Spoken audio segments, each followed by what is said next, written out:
35-22 in an unbelievable game over the San Francisco 49ers. Yeah, this was absolutely incredible. I don't know about you, Brad, but my heart is still pounding from those last few minutes. What an incredible game. And that scene right there, those people, that's the moment that they were waiting for. You can say dynasty now. Yes. 3 Super Bowl wins in the last 5 years. We want to get right out to Las Vegas. Our sports crew is there right now, so we want to get right out to Scott Reese and Jared Kohler, who are on the field at Allegiant Stadium. Guys, Kansas City champions comes through in the clutch. Yeah, I mean, we're still trying to wrap our brains around what we just witnessed. First of all, we just missed Willie Gay. We'll turn that around for you. Just overcome with emotion. Jared Kohler was overcome with emotion. You should have seen him in the tunnel there as this thing came down to the wire. But, I mean, there's so much to break down with this game. But I guess you start with a Chiefs team, Jared, that just always finds a way. Scott, in this moment, I think of everyone watching back in Kansas City. My heart isn't here in Vegas. It's in Kansas City because I think about how happy everyone is, my hometown, and I think about the joy that is now across this entire city for the next year. And really, isn't that what sports is all about? To bring joy to a community? Isn't that what life's all about? To bring joy to friends and families, to celebrate these moments together. We've been so fortunate here in Kansas City, and I think of my mom and dad, my grandma, my friends, that this means so much to the people of Kansas City, and I hope we truly celebrate this and realize how lucky we are to be in Kansas City at this time. I think it's hard to appreciate in the moment the gravity of what we are witnessing. There is no longer a case to be made that this is not an NFL dynasty, and they come around once a decade, right? The Chiefs are the team of this decade, and the amazing thing is it's not like the window's closing. It's in theory just beginning when you've got Patrick Mahomes. And Scott, that's why I think of the Trinity: Andy Reid, Patrick Mahomes, and Travis Kelce. Yeah. I hope they realize how appreciated they are by Kansas City, how much joy they have brought Kansas City. Scott, when Andy Reid came to town, the Chiefs were an embarrassing franchise to a degree over the past decade, but they have changed the culture, and now to reach the Super Bowl 4 times in 5 years, to win 3 Super Bowls, Scott, I hope everyone in this team knows the joy that is felt across Chiefs Kingdom right now. The longest Super Bowl ever. We were a couple of ticks away from going to a second overtime. I mean, there's no script for this. And at the end of the day, you give Patrick Mahomes the ball with a chance to win a Super Bowl. He's going to win a Super Bowl, and he did. Would you have it any other way? A comeback. These are the comeback kings. If you doubt Patrick Mahomes, Travis Kelce, and Andy Reid, shame on you. Well, because these guys do it year after year on the biggest stage. It's in their DNA, Scott. And you talk about, look, everybody loves a reclamation story. Everybody loves a comeback. Mecole Hardman was, right? You think back to the fumble in the Buffalo game that could have cost them the rest of this season. Maybe we wouldn't be here because of that fumble. The Chiefs found a way on that night. Of course, they found a way in Baltimore. And now Hardman with a 50-yard pass in the first quarter, and then the game-winning touchdown in the Super Bowl. A walk-off. You can't make this stuff up. And Marquez Valdez-Scantling, who had troubles in the regular season, he catches a big touchdown. Scott, so many struggles in the regular season when it mattered most on the brightest stages. Think about their path to get here. Beating the Dolphins in the cold, going on the road, beating the Bills, going on the road, beating the Ravens. This Niners team, a really good team, didn't matter. In overtime, the Chiefs get it done once again in the celebration. Hey, I know that guy. Starting. There's Patrick Mahomes, and we will bring you live coverage all night long here on Kansas City television. KCTV5, the celebration is just beginning, Scott. I can't believe she took the camera off you to put it on Patrick Mahomes. Come on. No, look, there's so much to come here. Again, just scratching the surface. We'll have live news conferences. We will have plenty of post-game analysis. I believe Desmond Moses is back in the studio. We'll bring him in. And again, so much to break down from an incredible football game. I mean, you got 2 parallel stories here. The Chiefs repeating and winning another Super Bowl, and how they did it. Because I had people in the media, in the press box, in the second quarter look around and saying, it feels like the Niners are faster on both sides of the ball. It feels like they're more energetic. The Chiefs are making uncharacteristic mistakes. We saw the Mahomes pick. The vibe wasn't good. And that was the first half, and then the second half, and then overtime. And at the end of the day, Patrick Mahomes is Patrick Mahomes. It's the Super Bowl script. Yeah. This is how it's been pretty much every Super Bowl. But, Scott, we can get into the details. Yeah. The headline, the Chiefs are back-to-back Super Bowl champions, something a team hasn't been able to say for 2 decades. 2 decades. They've won now 3 Super Bowls in 5 years. I know that's not breaking news, but it's worth repeating because of how special this moment is. Scott, we've got a parade coming up. I knew this was the expectation when you have this core, but to actually say these words, it never gets old. Back-to-back parades, guys. You all set? You got all the planning done, Brad? I know that's on you. Oh, we can't wait. The plans are being drawn up right now. Kansas City is on fire. Guys, we're going to get back to you in Las Vegas in just a minute, but we want to bring in former Chiefs, Desmond Moses. Desmond, was an unbelievable game to watch. What was it like for you? It was special, to watch a team like this, a team that I was part of for some time, a guy like Travis Kelce, all-time leading playoff receiver, best tight end in the game, Patrick Mahomes, Andy Reid. This nucleus, we can finally say it. This is a dynasty. It was in the making. It's solidified now. This team is one of the best teams in the world. It'll go down in history. And now we get to celebrate with a huge parade. I mean, this is when Kansas City gets to really come out, and this is the true meaning of civic pride for this team. 100%. 100%. What's better than 1 Super Bowl? 2. Right. And what's better than 2? 3. 3 in 5 years. This team is incredible. I mean, you got to tip your hat because I know as a football player, it's tough not only to withstand these long seasons with an additional game. These guys have done it back to back. That's a war of attrition. Some really tough guys, some great football players in that locker room. So let's talk about that parade. I mean, it is going to be Valentine's Day this Wednesday. The parade is going to start at 11 a.m. on Wednesday. It's going to be a day for all of Kansas Cityans to remember. And Kansas City knows now how to throw a parade. We're getting pretty good at this stuff. Our parade coverage on KCTV5 starts Wednesday morning, 7 a.m., bright and early. This party is going to continue on tonight. It's going to be a great week, and can't wait to cover this parade for you and to see how much fun that is going to be for the fans of Kansas City. It is a party for sure. We have to party for a few days, and to get to that party, we need the right gear, right? So Betsy Webster is live at Power and Light for us, where she's already looking into that Chiefs Super Bowl champs gear. Hey, Betsy. Hey there, we got here before the doors open and there were 2 girls standing here just screaming. I said, why are you in such a rush? They said, we've got to have the right thing to wear for the parade. Now I'm going to step out of the way here. You can see all the people here to get their merch. It is really limited supply right now. This is what they call the pre-prints, the stuff that was made for both teams because they didn't know yet who would win. There will be more items coming out throughout the week. Now, I did see one family. They caught my attention because I think you have half the store in your hands. I hope this is not all for you. No, I got my great nephews, Abel and Liam, and my great niece Remy. They got to be dressed right. And I got to get Tammy and Lily and Timmy too. Get all the nieces.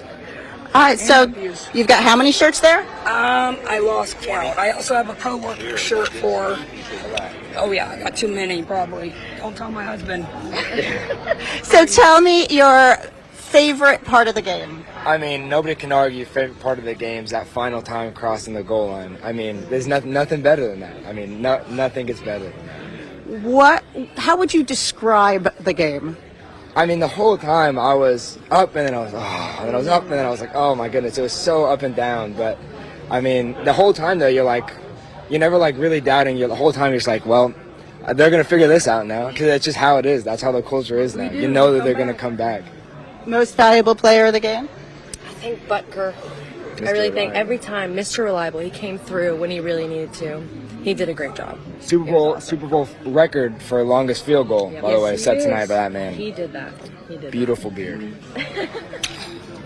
Will you be there on Wednesday? Yes, I've got to. My little brother passed on Christmas, and all he wanted was a win, so we're going to the parade for my little brother, Matt. We got this. It's what he wanted. Yep, that's what he wanted. My other half. So they were going to get married this year. This one's for Matt. Yep. Oh, you make me want to cry, sweetheart. I'm so happy that you got something good out of something bad. That's what he wanted. We got this for Matt. That's what he needed. We needed this one. Yep. He helped trip some of those players on the Niners team, too. Definitely. He's sneaky. He played dirty, and that's what we do. Thanks, you guys. Thank you. Thank you, guys. What a lovely story. And I also talked to a mom who was here with her son. She kept using expressions like, it's never over. All these sorts of things that you could teach kids from just pushing through and not giving up. Going to send it now to Zach and Gianni upstairs at Power and Light. Guys, what's it look like over there? Oh boy. It's a party. It is a party. As soon as the Chiefs scored that final touchdown, confetti flew, flags were waving, people were cheering, champagne was popping. Yeah. We were expecting some 20,000 people down here, and I gotta say, it was packed. It's still packed. The party continues. There are folks doing dance-offs. They're just enjoying this moment, taking it all in, because what a roller coaster ride this game was. We were up here in the media section, so we didn't get to enjoy it with the crowd down below. But when I tell you, my emotions were all over the place. Oh, my goodness. I mean, it just was a game, but one to remember, and so much fun, because even though there were times in that game where it felt like we weren't going to make it, this crowd never wavered. They were in it all the way till the end, and of course it paid off. Back-to-back champions once again. 100%. Each play that the Chiefs made, this crowd went wild. A simple few yards, they would cheer. So this whole entire time, the energy was so electric, and definitely right now, if you thought the energy was electric before the game, I can't even describe what it's like right now. It's just amazing in here. And Mark Palos is actually amongst the people. He's in the party. In the crowd. We want to send it to Mark. Mark, what's happening where you are? We are amongst the people down here at Power and Light, and the party is still going on. Take a look at this scene as people don't want to go away. Now, before the game, I described this scene as a powder keg that was about to explode. But the only problem is the keg never got to blow. For so many hours out here, these fans were waiting for something, for anything to happen, and it never seemed to come. But there we were in the fourth quarter with the Chiefs' backs against the wall. Quarterback Patrick Mahomes did something we have become so accustomed to seeing him do. Drive this team down the field to a Super Bowl win. When he threw that final touchdown pass, you should have seen the unbelievable response from this crowd.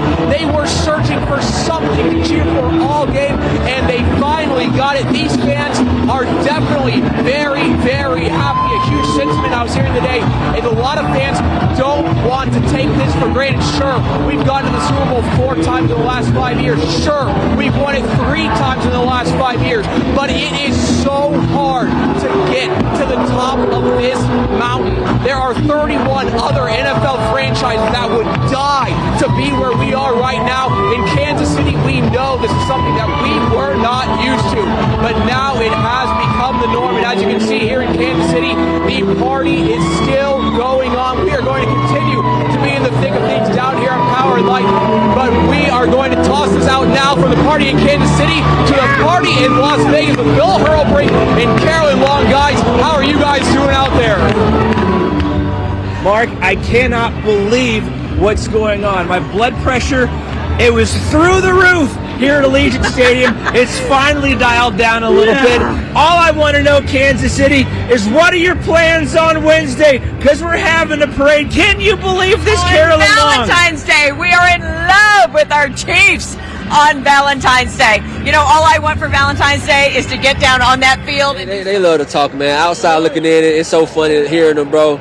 But now I bet all those people that said that is like, oh, we so happy he's back and all that. Like, it's all fake love at the end of the day. But we know who the real fans is. We know who the real people is that support you. So we're glad we have that on our side. What do you think of the word dynasty? Man, I've been hearing that lately, and I just feel like to us, we don't look at it like that. It's just us doing our job and taking it, a game at a time, and let everybody else call it what they want to call it, All right, so we're live now. So any words for the folks watching at home in Kansas City? Hey, I love Kansas City. I love y'all, man. Thank y'all for welcoming me back with open arms. And also shout out Bowman, Georgia. That's where I'm from, if y'all didn't know.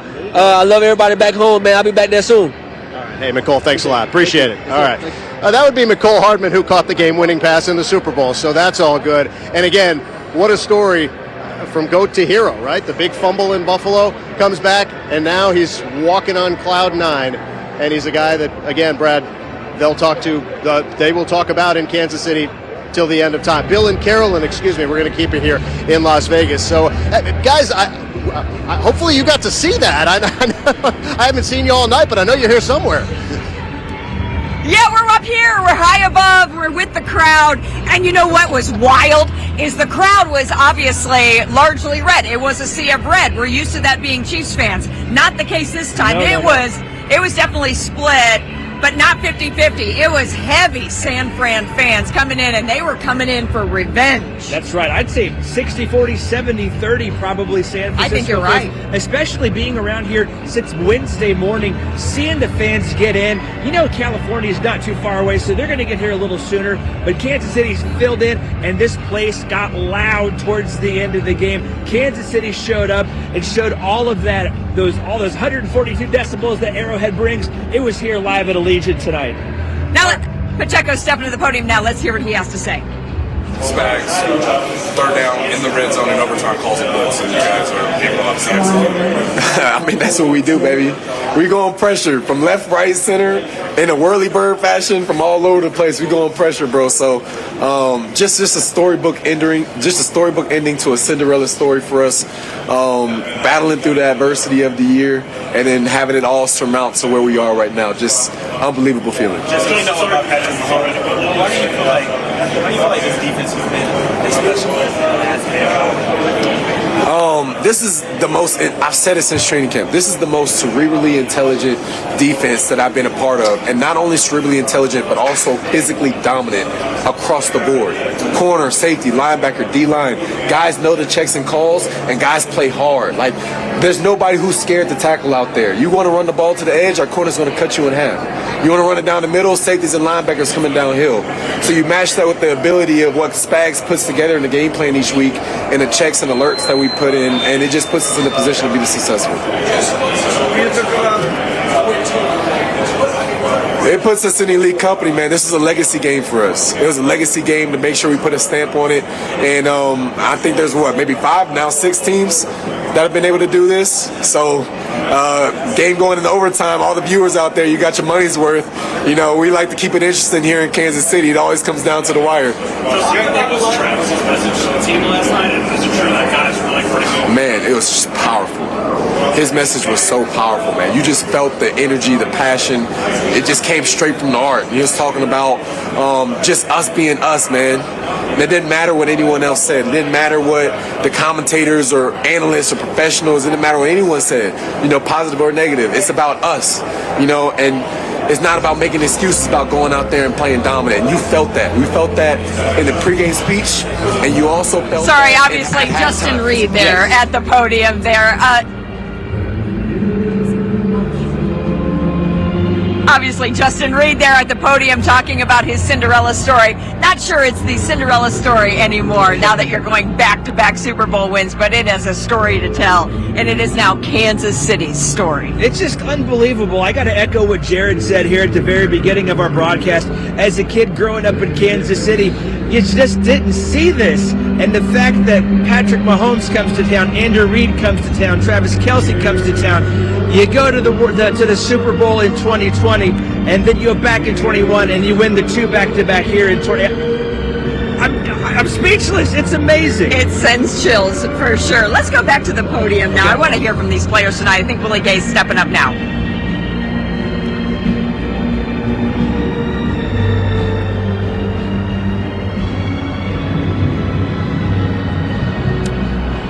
Practice to prepare for these games. So, you know, anybody on the outside looking in, of course they're going to think we're underdogs because we didn't have a perfect season. But, you know what I mean, we're Super Bowl champions now. It means everything. Just to be able to be a part of the team, surrounded around a lot of great other great players, and just to be able to, you know, be on the inside and not looking out, because last year I was just kind of watching the Super Bowl, not really knowing how much it took to actually get to this point, and even just to be able to finish a Super Bowl game. Disappointment. Hard-fought year. A lot of teammates I know that wanted that game. I wish We just heard from Rashee Rice right there again. A couple catches tonight, some big catches, a crossing route for a big first down there late in the game. Right. But going back to just the vibe here tonight, I think a lot of Kansas City fans saw that first half of football and maybe were a little worried, Sure, there were Even though nerves. It's Sure. hard because we've seen this happen before. The Chiefs have been down almost double digits in a lot of these big games, yet they find a way to scrap back. They find a way to correct the plays, or not correct the plays, but find the plays that work, and they make it happen, and they find the win. They eke out the win. And even on that last possession, you knew that they were going to at least tie the game and force a series if they had to. But Exactly goodness right. gracious, Pat Mahomes just took it in his own hands, ran down the field, made it happen, and then just to find McCole Hardman there in the end zone for the last play of the game, and this place just erupted. What an incredible Super Bowl to witness. I got to give Bill here some credit, because by halftime, there were a lot of Chiefs fans that were getting a little nervous, a little downtrodden, but not this guy. I said, okay, post-game, we got to figure out what we're going to talk about here. And he said, I know what I'm going to talk about. I'm going to talk about planning a parade. And sure enough, look what we're doing now this Wednesday, planning a parade to go right down Grand in That's Kansas right. City, yet again ending at Union Station. But I got to give a little bit of props to Mayor Q for that, because it was last week when he was doing his bet with, I can't remember if it was with the San Francisco mayor or somebody else, but he's like, you know what, we don't mess with stuff. We just throw parades here in Kansas City, so get used to that. We're going to take you back to the podium right now. Legarius Sneed looks like he's going to be making some remarks right now. Yeah, but I know when I get in there, it's going to be electric and crazy. When you go back to the pro stuff, it seemed like to us maybe that the team rallied behind you for hey, it was an accomplishment they thought he deserved, and then they seemingly took that to heart for you. Did it feel that way when that? Oh, yeah, I said a couple guys did, but all that didn't matter. We won a Super Bowl. Legarius, I'm sorry, I didn't get over here. What's it mean to win today? What's this mean for you and for the guys that love you? It's legendary. It don't happen often, and I'm great to be a part of this. Can you talk about the stop? They drive down there, and you've got to get them off the field. Can you talk about We knew they was moving the ball, so we knew we just had to hold them to a field goal and put our trust in our offense, and we know they're going to go down and score the ball.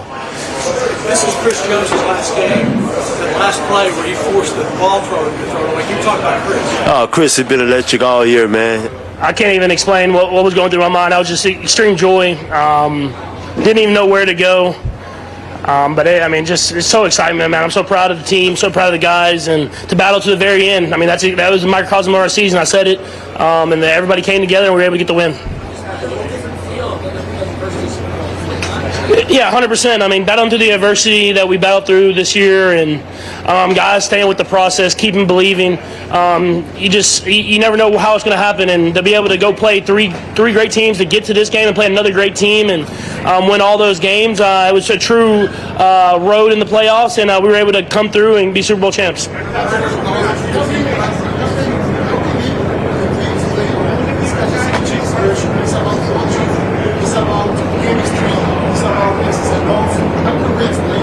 Yeah, so it's culture, man. I got brought into this culture. Alex Smith was leading this team. They had the pieces in place, and Coach Reid was the ultimate leader. And I got brought in, and I just kind of try to exemplify that and keep pushing to be even better. And that's why in moments like this, we had guys come through, and it truly is special. It really is special just to be able to say we're back-to-back champs.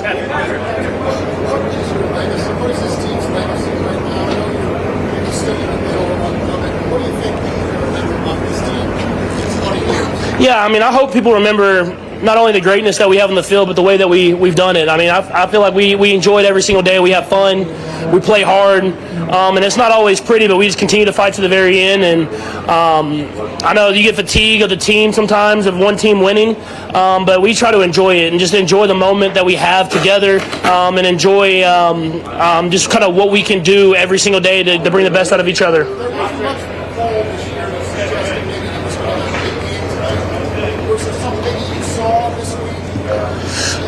I don't know if it was this week, man. I played with McCole for a long time, man. He's always ready for the moment, and he's someone that continues to practice hard and get better. And obviously that receiver rotation, we were bouncing around a lot of guys all year long, and those guys just continue to work. And I mean, just like last Super Bowl, man, it's like you never know who it's going to be. It's about everybody being ready for the moment, and he was ready for that moment in a couple of big plays. Patrick, when you hear Tom and Jerry in the headset, what goes through your mind, and why is the play called that?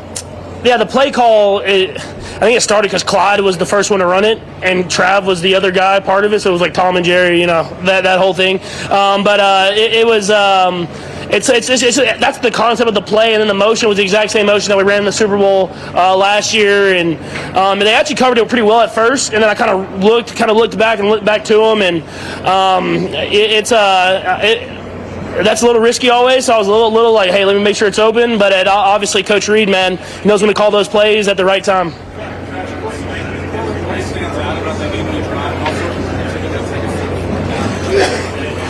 Yeah, that was the play. I mean, calling the timeout, I thought was important for us to go over there, discuss what we wanted in that moment. And we all agreed on that play. I knew before the play, it's more of a man-design play style where Kelce kind of comes from behind the line of scrimmage. And I talked to Reid about maybe if you can't set the little rub, if you can kind of set up open. And with them being so focused on that, it opened right open for me to run. And I knew I was going to get a yard. So I actually got down on that one. And we were able to get that first down and keep the drive going.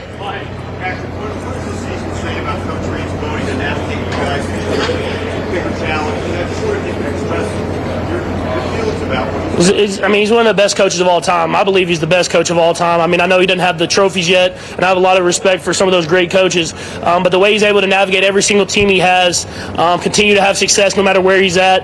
And for me, he brings out the best in me because he lets me be me. And I think that's important, is he doesn't try to make me anyone else. I don't think I'd be the quarterback that I am if I didn't have Coach Reid being my head coach. Other than that, he wants you to be the best person you can be, and that's something that I think is truly special.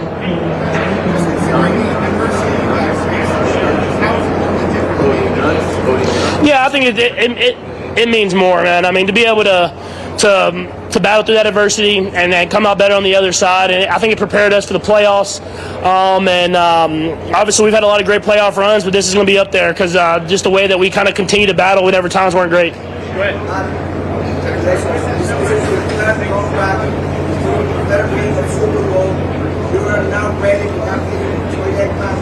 What's next for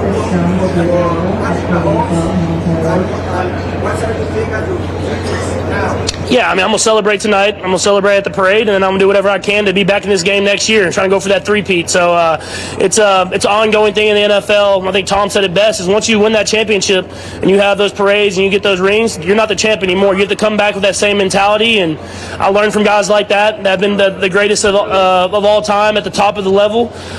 So that's my mindset, is I'm going to celebrate with my guys because of how we done this, but then we're going to work our way to get back to this game next year. Right behind you, go ahead.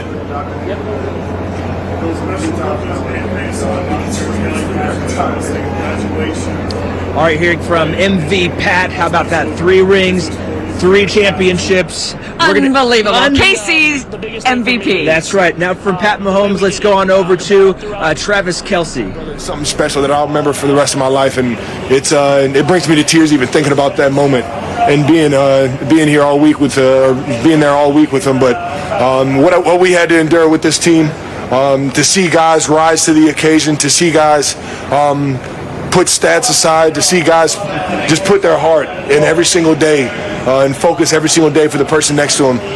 That's something special that I'll not only learn from, but I'll take with me, and these memories will last forever. Sunday to Sunday, has any couple ever had a better week than Grammys to Super Bowl? Tweet it out. Man, it's on top of the world right now, baby. It's a good feeling. To see Mahomes rise to the occasion after he had the struggles in Buffalo and comes back to the team in the middle of the season to see McCole rise there and get that game win. Man, I couldn't be happier for my guy, man. I tell you what, it brought me to tears seeing that he was the man that got us this ring, man. It's sometimes the media world can be pretty harsh on a guy. I love you, dog. Super Bowl champion, baby. 3 times. Talk to him. Man, McCole is he's one of my favorite teammates ever. It's because he just keeps showing up.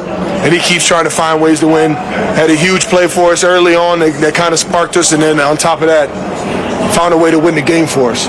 When everybody counted him out, even the Jets counted him out, and man, we were so excited when he got back in the building because he's the kind of guy that brings everybody together. He's got that kind of personality. How'd you get sprung open on that third down right before the end of regulation? Ran down to 11 yards. What was the play? That was a long third. Wide shallow cross, baby. We knew Fred Warner was gonna play outside leverage on me if it was man, and good thing my old ass can still run. Travis, people are talking. Second half game. You had a tough first half. What made you come back for the third? Just being accountable for the guys around me, being accountable for Coach Reid, knowing that I asked him, put it on me, man. Put it on me when it gets tight, and I live for moments like that, and I love Big Red for giving me those opportunities, and it's a beautiful thing, man. When everything comes together like that, it's a beautiful thing. People are talking for a dynasty around. How does that feel? I don't care what people call us. I know I'm back-to-back, and I won 3 in whatever years. Y'all can call us a dynasty. You can call us whatever you guys want. I know what we got is something more special than really what you see in the NFL. It's because the guys in this locker room and the head coach. Talk about your defense. The other guys, even though the ball wasn't coming to you like the last play, like you were looking, you knew it was going to be open there. As soon as I saw the guys in the flat run with me, I just had a feeling the goal was wide open, and sure enough, man, it's an electric feeling, knowing that all eyes are on you and somebody else is open. It's just being accountable and doing the best you can for you guys. Travis, talk about your defense. Talk about your defense, and the job that he did once again in the game. All year long, that defense was absolutely stellar, and they're the reason why we got to the playoffs. They're the reason why we got through the playoffs to the Super Bowl, and sure enough, when it mattered most, that big time third down stop in the goal line catapulted us. It gave the offense no doubt that we were going to go out there and win that game, man. I mean, when there was 2 minutes remaining in the fourth quarter, the plays on third down, that was huge. You said it, baby. Travis, when it comes down to talking about the greatest tight end of all time, how do you see yourself after this championship? I know this is one of the greatest teams of all time. To go back to back, that's another tier of team, and all the individual accolades. I don't necessarily not care about them because I do love the legacy of wanting to be want to be as great as I possibly can. But at this point in my career, man, I just enjoy coming into this building because I know I'm closer to not playing than I am going to keep playing, I guess, if you understand what I'm saying. And I just cherish every single moment that I come in with these guys and want to fight for them every single time I go out there on the field, man. The Mexican and Latino fans that are going crazy right now with your championship. Thank you guys for all the support. We love you guys. I still been telling Clark Hunt that we should go back down to Mexico City so we can have some more fun with you guys. You guys are amazing. Travis, you're always a player that's played with a lot of emotion. How have you balanced that, and how does that help you when you are going for a rough spot? I got the greatest coach this game has ever seen. He's unbelievable at not only dialing up plays and having everybody prepared, but he's one of the best leaders of men that I've ever seen in my life. And he's helped me a lot with that. With channeling that emotion, with channeling that passion, and I owe my entire career to that guy and being able to kind of control how emotional I get, and I just love him, man. I love everything. When you only had like one catch. Listening here to Travis Kelce, clearly choked up after this emotional win here. We are waiting for Coach Andy Reid, by the way, to come to the podium. We'll bring that to you just as soon as he does. But in the meantime, he's getting choked up, wondering too, where he is with his future in this game. Kind of a scary thought for much of Kansas City, but he's taken some hard hits through the years. Oh, sure. We even saw him take a couple good shots here tonight. That one where he's getting out of bounds and he got nailed right in the shoulder, and he's spoken on his podcast about how many shots he takes and how the body hurts, and his brother said the same thing with his brother rumors of retirement here after this year, and he himself, and I'd even say that his star has just shined so much brighter this year. I mean, he was always a name on the Chiefs, and always a big name on the Chiefs, but even over these last, 7, 8, 9 months, with all the extra attention maybe outside of the game, he just has gone supernova, and his play on the field here within the playoff run and the Super Bowl has just been incredible. And I mean, it's hard to blame the guy. Look what he's accomplished over his career. Besides going to win another one, what else is he wanting to do, Exactly right. I mean, the world is his oyster, though, Exactly. at this point. He has proven himself to be good at so many things. We're going to look now at the party going on not only here in Las Vegas, now we're going to show you what's happening there in Kansas City, as that city, too, is going crazy for our Chiefs. Second back-to-back Super Bowl win here. Unbelievable. Absolutely unbelievable. We saw the setup that they were doing this morning. We knew that this was going to be the scene a little bit later on. I can't believe it. We're going to take a quick break. We'll be back with more post-game coverage of your Super Bowl champion Chiefs right after this. This is the Postgame Special on KCTV5. Presented by Martin and Wallentyne and Price Chopper.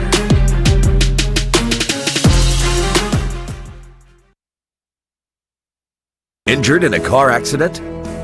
You need Jerry. Injured? You need an experienced attorney. You need Jerry. I'm Jerry Wallentyne. Here at Martin & Wallentyne, we fight hard to get you the absolute most amount of money. If you've been injured, you need Jerry.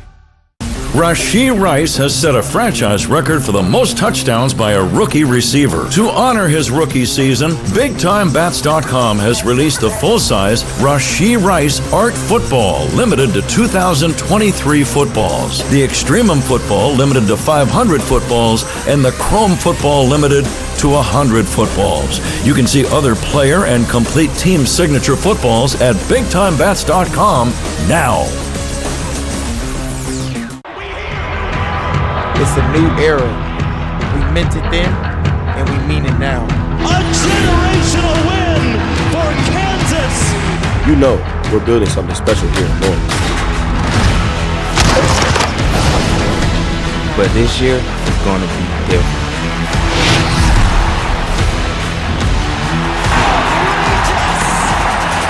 And you already know we're doing it big. We're proud to call Kansas City home.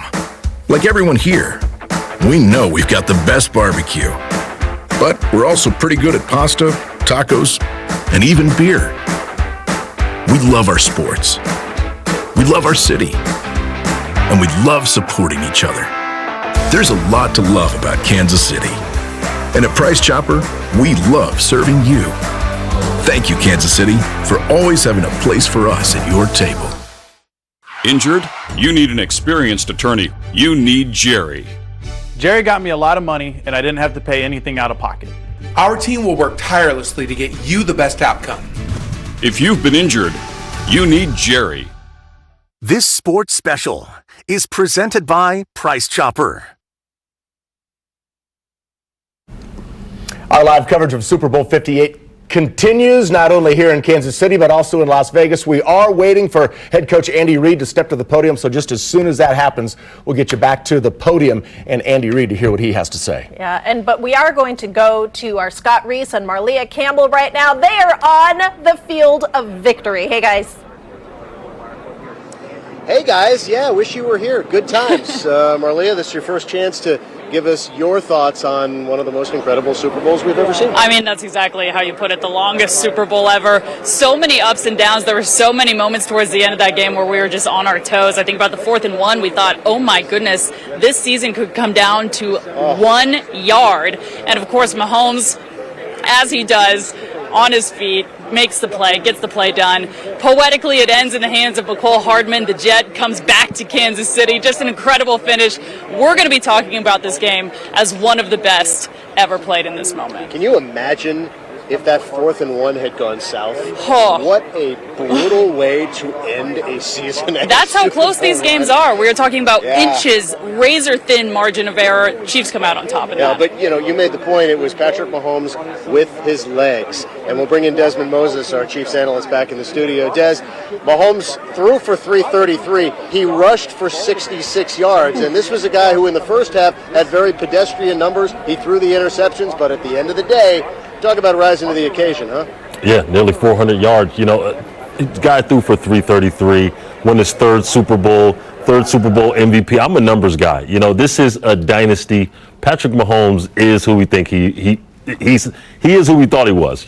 This guy's a really special player. This Kansas City team, this entire season, I think, came down to overcoming. And this game was a microcosm of that. Game started off a little rough. We seen the drops. We seen some tough plays, things we didn't love.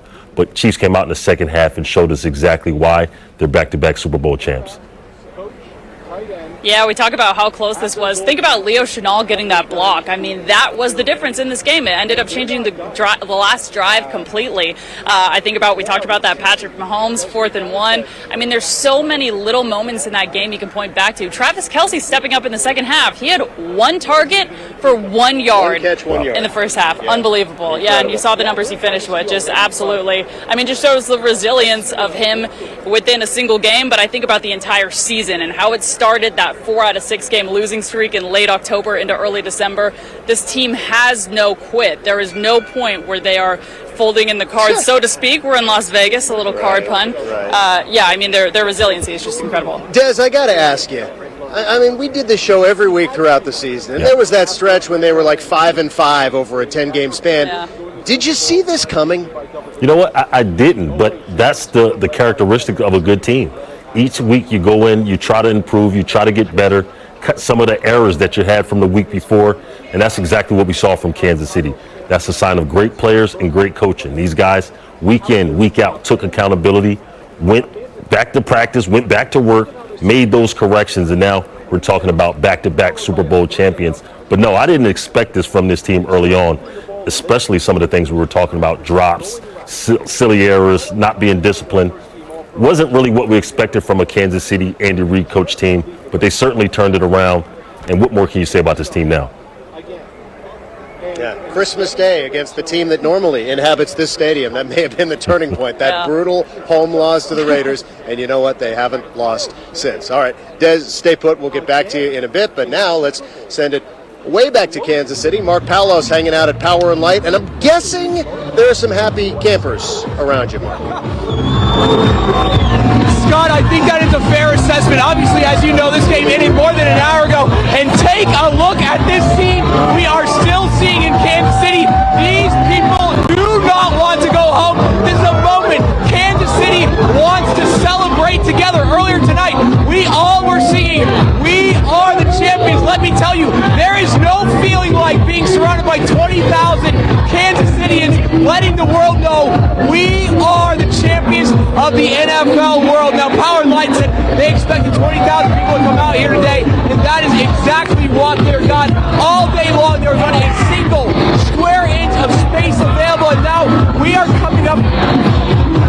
All right, on 10:57 p.m., it's still packed, but I'm hearing we have a big guy at the podium. We're going to toss that to Las Vegas. Yeah, man, he got us all fired up.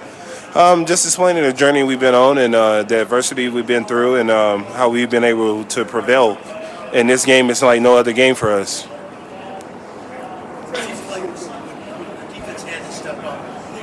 Especially at the end of the game. They're down there. You know they can't score a touchdown and the game's over. What was going on? You guys just were not going to let them get in the end zone. I think we talked about it when we went to TV break and it was on like the 25 that whatever we do, we can't let them score. If we can keep them 3, this game is won, and we was able to do that.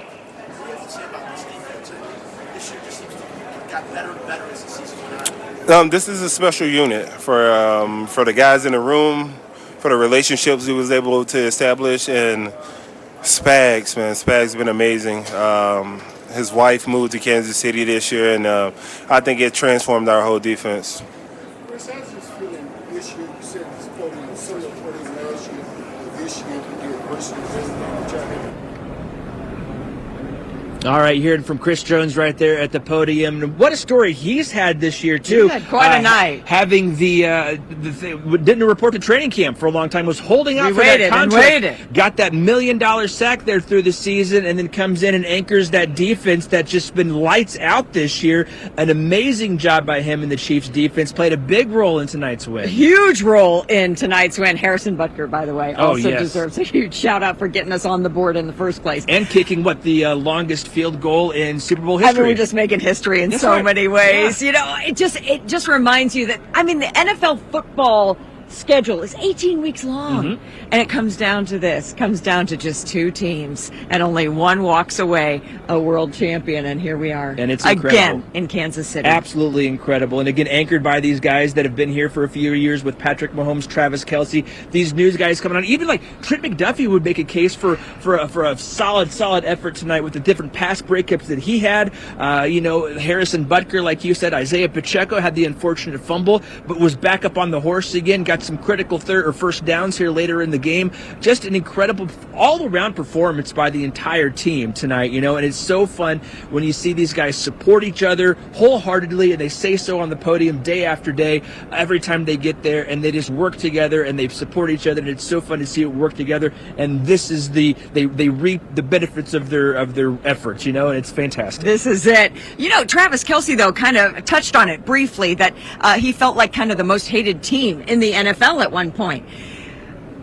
But clearly that is not the case for Kansas City. And so let's go to Andy Reid now. Coach is at this podium. Appreciate everybody showing up. What a great experience. I appreciate our guys for the great job that they did, the players and the coaches. Defensively, our guys came out and played their hearts out like they've done all year, kept us in the game, and then the offense just kind of persevered through it. Tough in the first half, tough sledding, and they did a little better. We did a little better in the second half.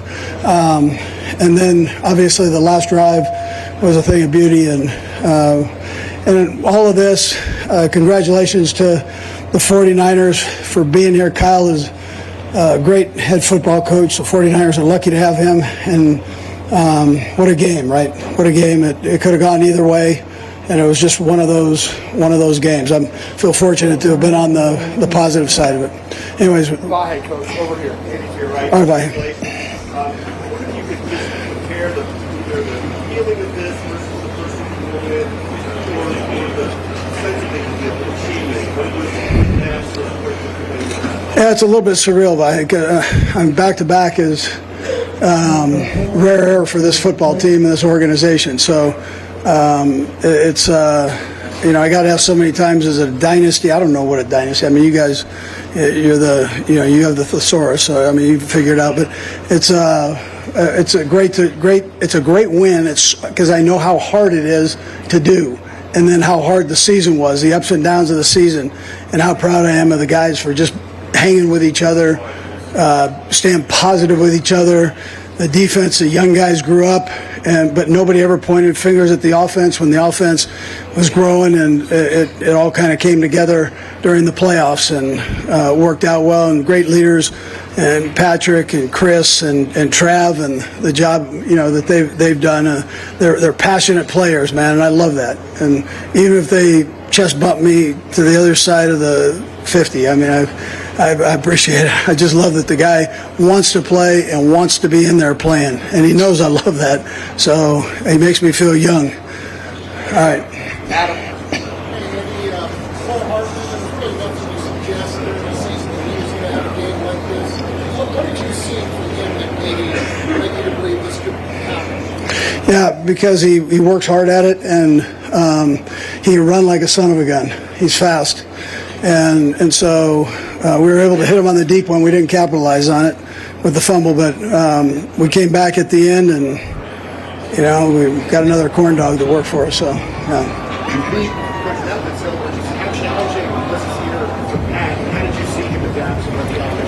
I loved what he did. So we struggled, and a lot of it was drops, a lot of it was penalties.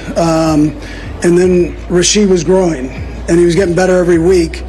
once that took place and we eliminated those things, or at least minimized them, better things happen. And it's great to have Rasheed opposite Kelce. It's tough to double Kelce when you have that guy that can kind of work inside the numbers there along with him, and you know, that's a territory that Pat loves to strike. So it's you know, it worked out well. Yeah.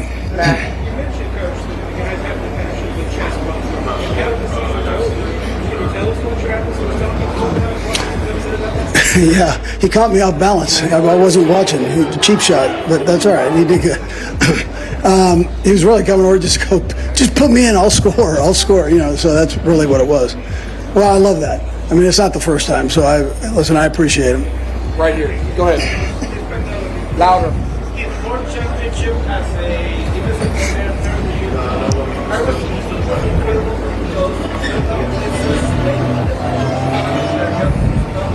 Yes. Yeah, listen, he's a phenomenal football coach. And so, you know, he just has a great feel for it. He's got good staff and he's got good players to go along with it. Most of all, he's a great teacher. So that when you have young guys like we've had, that whole staff has done a great job at teaching, but he leads the parade on that. So what a heck of a year.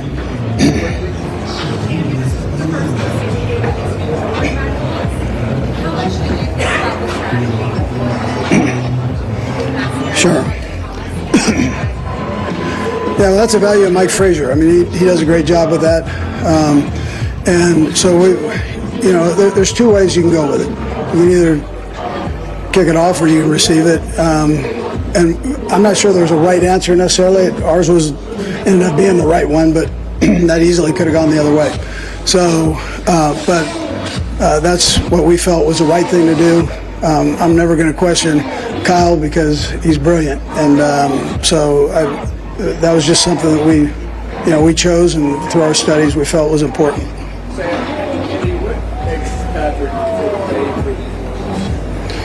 Yeah, I think you guys can appreciate him. You get to see him, what he is. I mean, there's no facade there. He comes to work every day, humble, wanting to be great, challenges the guys around him to be great every play, and never flinches.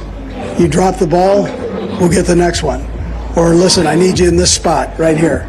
It's not like chewing them out or any of that bit. And likewise with the penalties. Okay, well, let's keep our hands tighter. Let's not grab. So, you know, but that's the way he operates. A pleasure to coach. Absolute pleasure to coach.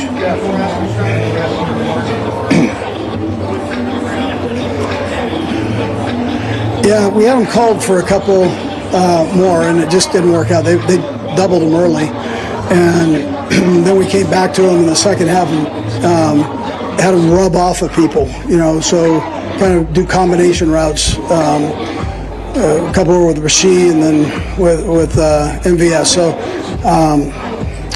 you know, we were able to get him going. We know we need to get him the ball. We need to get Pacheco the ball. And then for the ball, so Rice the ball. So, and we were struggling on first downs. We weren't doing very good on first downs. It was all over the place at first. We were going backwards actually. So that's not good against a team like this.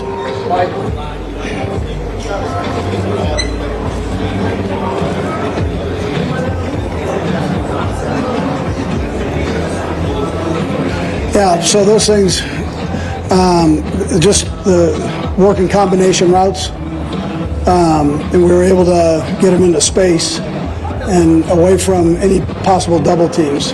So that's what took place. Yeah. 4 more right here, sir.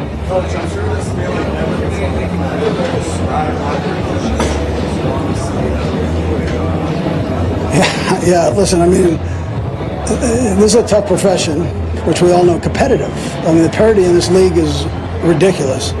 And so to watch your guys work and focus and all that, I mean, you just appreciate, I think the older you get, you probably appreciate that also. I mean, I appreciate the first one because it took me 1,000 years to get into a Super Bowl. So, and at least be able to hold that Lombardi trophy. So I appreciate every day that I have to do this. I work for a great owner and ownership family. And, between Mark Donovan, Veach, and myself, we're lucky to be Kansas City Chiefs. And so that part feels good. And then we have a good locker room and we have good coaches.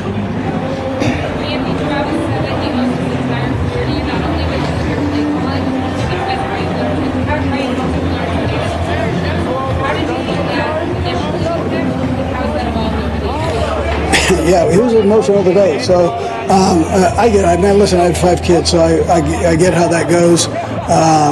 The part I love is he loves to play the game, and he wants to help his team win. I mean, it's not a selfish thing. That's not what it is, and I understand that. And so as much as, he bumps into me, I get after him, and we understand that. He just caught me off balance. Yeah, so what makes McCole tick as a player? Yeah, well, he was cut, and we brought him back, and that's a tough thing. That's tough to handle mentally. And he came in with a positive attitude and just said, "Hey, I just want to help you guys win," and we kind of know what he does best, and Nagy does a great job of putting him in positions, and really he's got that mastered with that kid, where to put him and how to use him. So you saw that. You saw it tonight. Yeah. Last 3, right here, sir. Thank you.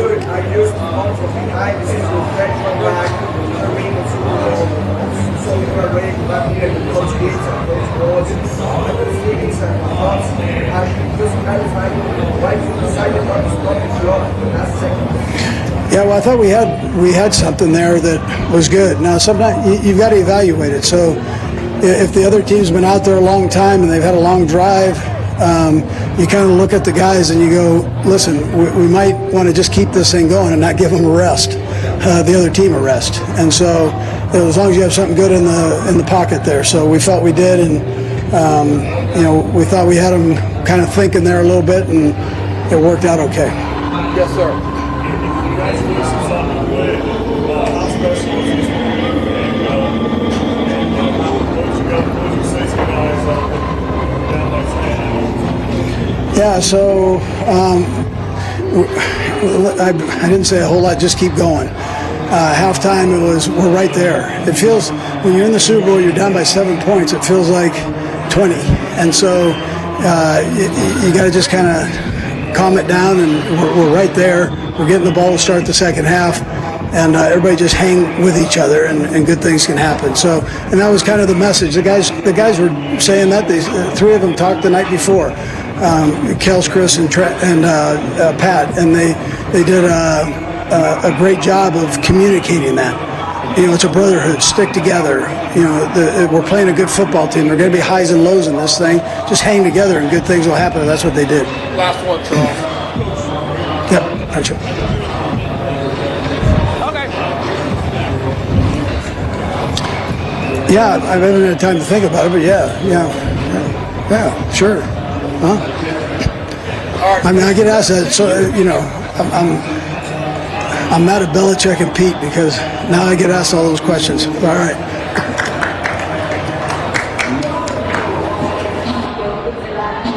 Round of applause for the MVC, right? Most valuable coach. No doubt about it. And I tell you what, Coach Reid, we'll meet you on Las Vegas Boulevard. We're all buying you a cheeseburger tonight because you deserve it. Oh, yeah. I think a whole platter of them. There should be deals on cheeseburgers across the country here there over should the be. next couple of weeks in honor of Coach Reid. But again, just what an incredible job he did with this team here this evening. And just great to hear how he acknowledges the leadership of the team leaders and how they all work together and have a brotherhood together. Just an incredible team that we have from Coach here. What we want to talk about here coming up in just a little bit is the parade details, because what comes with the Super Bowl championship comes a celebration. A parade. It's coming up Wednesday. We're going to have those details coming up here in just a few minutes as our parade, or as our Super Bowl Chief coverage post-game show continues here in just a few minutes. This is the Postgame Special on KCTV5. Presented by Martin & Wallentine and Price Chopper.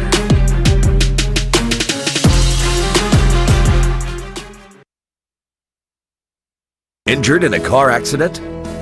You need Jerry.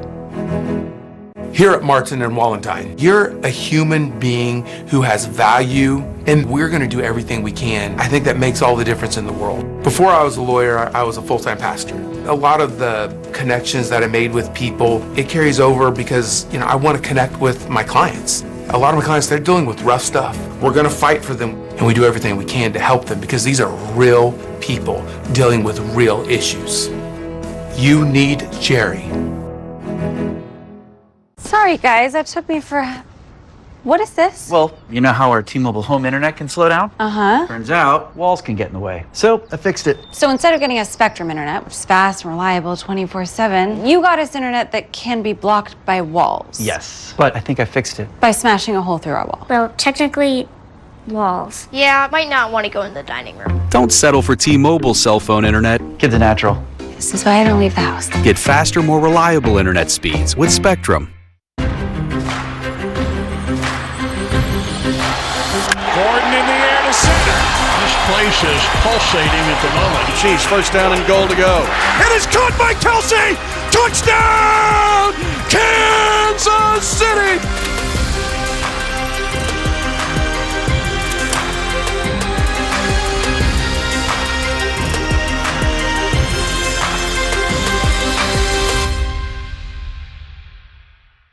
We're proud to call Kansas City home. Like everyone here, we know we've got the best barbecue. But we're also pretty good at pasta, tacos, and even beer. We love our sports. We love our city. And we love supporting each other. There's a lot to love about Kansas City. And at Price Chopper, we love serving you.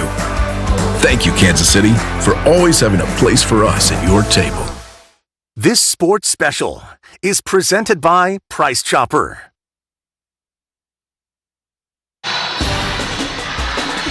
Well, welcome back to our post-game coverage, celebrating the Super Bowl win live at Power and Light, and the party continues here.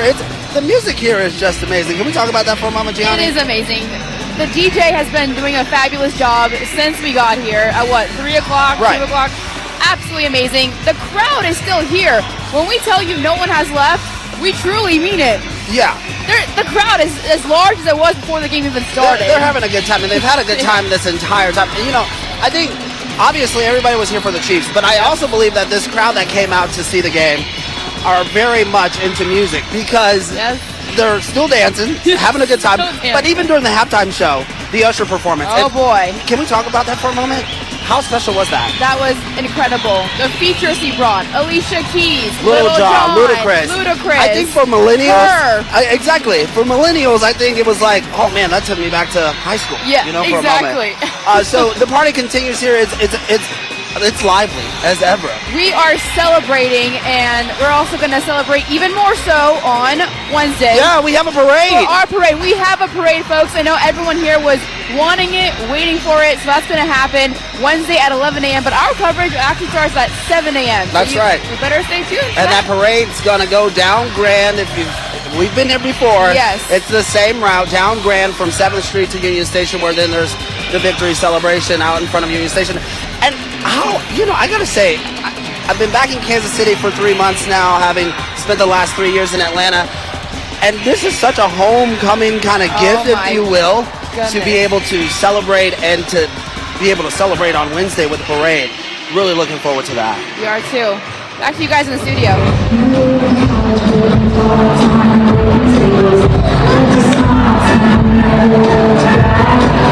All right, we are here at the lower level of Power and Light. As you can see, the party is still going on. We're certainly all looking forward to the parade on Wednesday. I'm here with Maya, who went to the parade last year. Now, Maya, you were telling me you got to kind of run the parade by the time it started.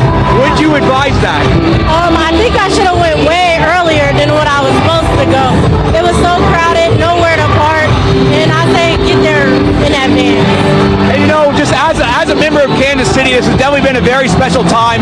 Last year when you were at the parade, what was that moment like for you? It was just so amazing that the whole city can come out and enjoy something that we all love. And I was so happy. I was just so happy. And then just one last question before we let you go, but in Kansas City, we weren't always used to this. So to be able to have moments like this, to be able to connect, to have the camaraderie that we have here in this room right now, what does that mean to you? It means that I see a community growth within Kansas City, which is amazing. I love Kansas City and I love my city. Love my city. You can definitely feel the vibes in here right now. Kansas City does not want to go home. All these people want to stay together, and we know the mayor of our city, Mayor Quinn Lucas, has been following along with the Chiefs all season long. We did catch up with him after the game, and here's what he had to say after the Chiefs' third Super Bowl victory in the last 5 years. I mean, look, we got a parade to plan in Kansas City, so very excited. We're having a great time. I mean, you know what? With all the team went through this season, it's great to keep this going. And I think everybody here, everybody back in Kansas City, we're just elated. Has it really sunk in yet? This one has not sunk in. I mean, that game had such a tough first half. This is going to be a little while to sink in, but we're thrilled. We're thrilled. I am so happy to say that like hundreds of people at City Hall are going to work right now for another parade on Wednesday. We certainly are thrilled, but now for a look at the parade forecast, we're going to toss it over to Chief Meteorologist Luke Doris. Luke, what are we going to be looking at? Then we're going to take a little break after party number 1, which he's at tonight. On Tuesday and Monday we'll recover, and then here comes Wednesday, and we have a forecast fit for champions. This is going to be a wonderful day for us on Wednesday. Let me show you what we're working with. We kick off a warming trend this week, and the very best day in the forecast is going to be our Wednesday, the best day of this entire week.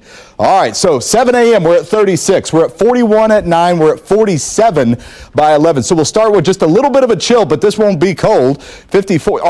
Our morning lows are going to be like 15, 20 degrees warmer than normal for this time of year. 54 already by noon. You see a lot of sunshine in there too. Here's what happens. Cold air kicks out of here. We open up the door to the south, and we begin that warming trend tomorrow at 50, but it goes up to the mid-50s by Tuesday. Then Wednesday comes in. We're at 57 degrees. That's the warmest day in my forecast. There is a storm system to the north, but this is on a delay. That won't be here until Thursday, and it won't be much when it gets here. So if you look at Futurecast and Forecast Track, we are clear, we are dry, and you put it all together, it's a beautiful day to have a parade. We couldn't have picked a better one in the forecast. High temperatures, mid to upper 50s. We'll probably have some 60s in the afternoon. Even the winds are going to cooperate for us. You know, I was talking to Sharon about her having covered a parade a few years ago. Yeah. It was awfully cold. He told me all about it. Indeed, it was very cold. Not a problem this year. That's the best day in the forecast right there. All right, let's go to Carolyn now. Well, thank you, Luke. Yeah, that's good to hear that we have that to look forward to as well on Wednesday. Yeah. Lovely day. I know a lot of us can remember 5 years ago in 2020, or 4 years ago in 2020, that was one of the colder parades that we can think of for that. So, yeah, I'll very never cold. forget that day. Yeah. But it was well worth it. But it was well worth it, of course. So we can't wait for having great weather to celebrate our Super Bowl winning Chiefs here on Wednesday back home in Kansas City. You know, we were hearing from Coach Andy Reid, and he was kind of answering questions about the emotions and the frustrations were running very high, very intense, especially in that first and second quarter. Oh, yeah. And we saw Travis Kelce kind of take it out on him, saying, you know, put me in, coach, kind of thing. And it was nice to hear the coach come back and say, it's all right. I enjoy a player that wants to be in it. Yeah, it goes back to that brotherhood. I think that he also talked about in his comments about how, I mean, you get in fights with your brothers and your siblings. You know, there's those little sibling grudge matches and stuff. Okay. But then you take a step back and you win the Super Bowl and it's all okay. So we do want to take you back to Kansas City. Our Nija is in Westport Ale House, I believe, with some coverage from there. Nija, how are things going down in Westport today? I enjoy a player that wants to be in it. Yeah, it goes back to that brotherhood. Well, Bill, Carolyn, I'm actually in Overland Park, and what you're looking at right now at Nick and Jake's here is the calm after the storm. I mean, you could basically hear a pin drop in here right now. But this was a much different story about an hour ago when, I mean, this was a packed house. You could barely find a seat, and there was an eruption of joy after the Chiefs took the win. And I mean, all of the emotions you all were feeling back home,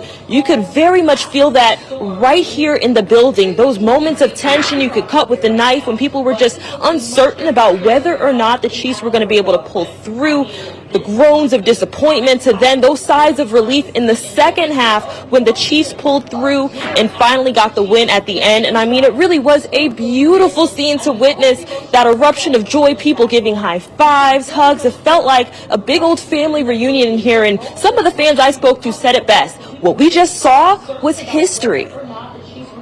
I'd have asked for a better game. Dynasty. That's it. We got a dynasty. I did not ever lose doubt, because we're the Chiefs. Red Kingdom, baby! Red Kingdom #1! What a moment, you guys. It truly was quite a moment to experience, and I'm going to send it back to you guys.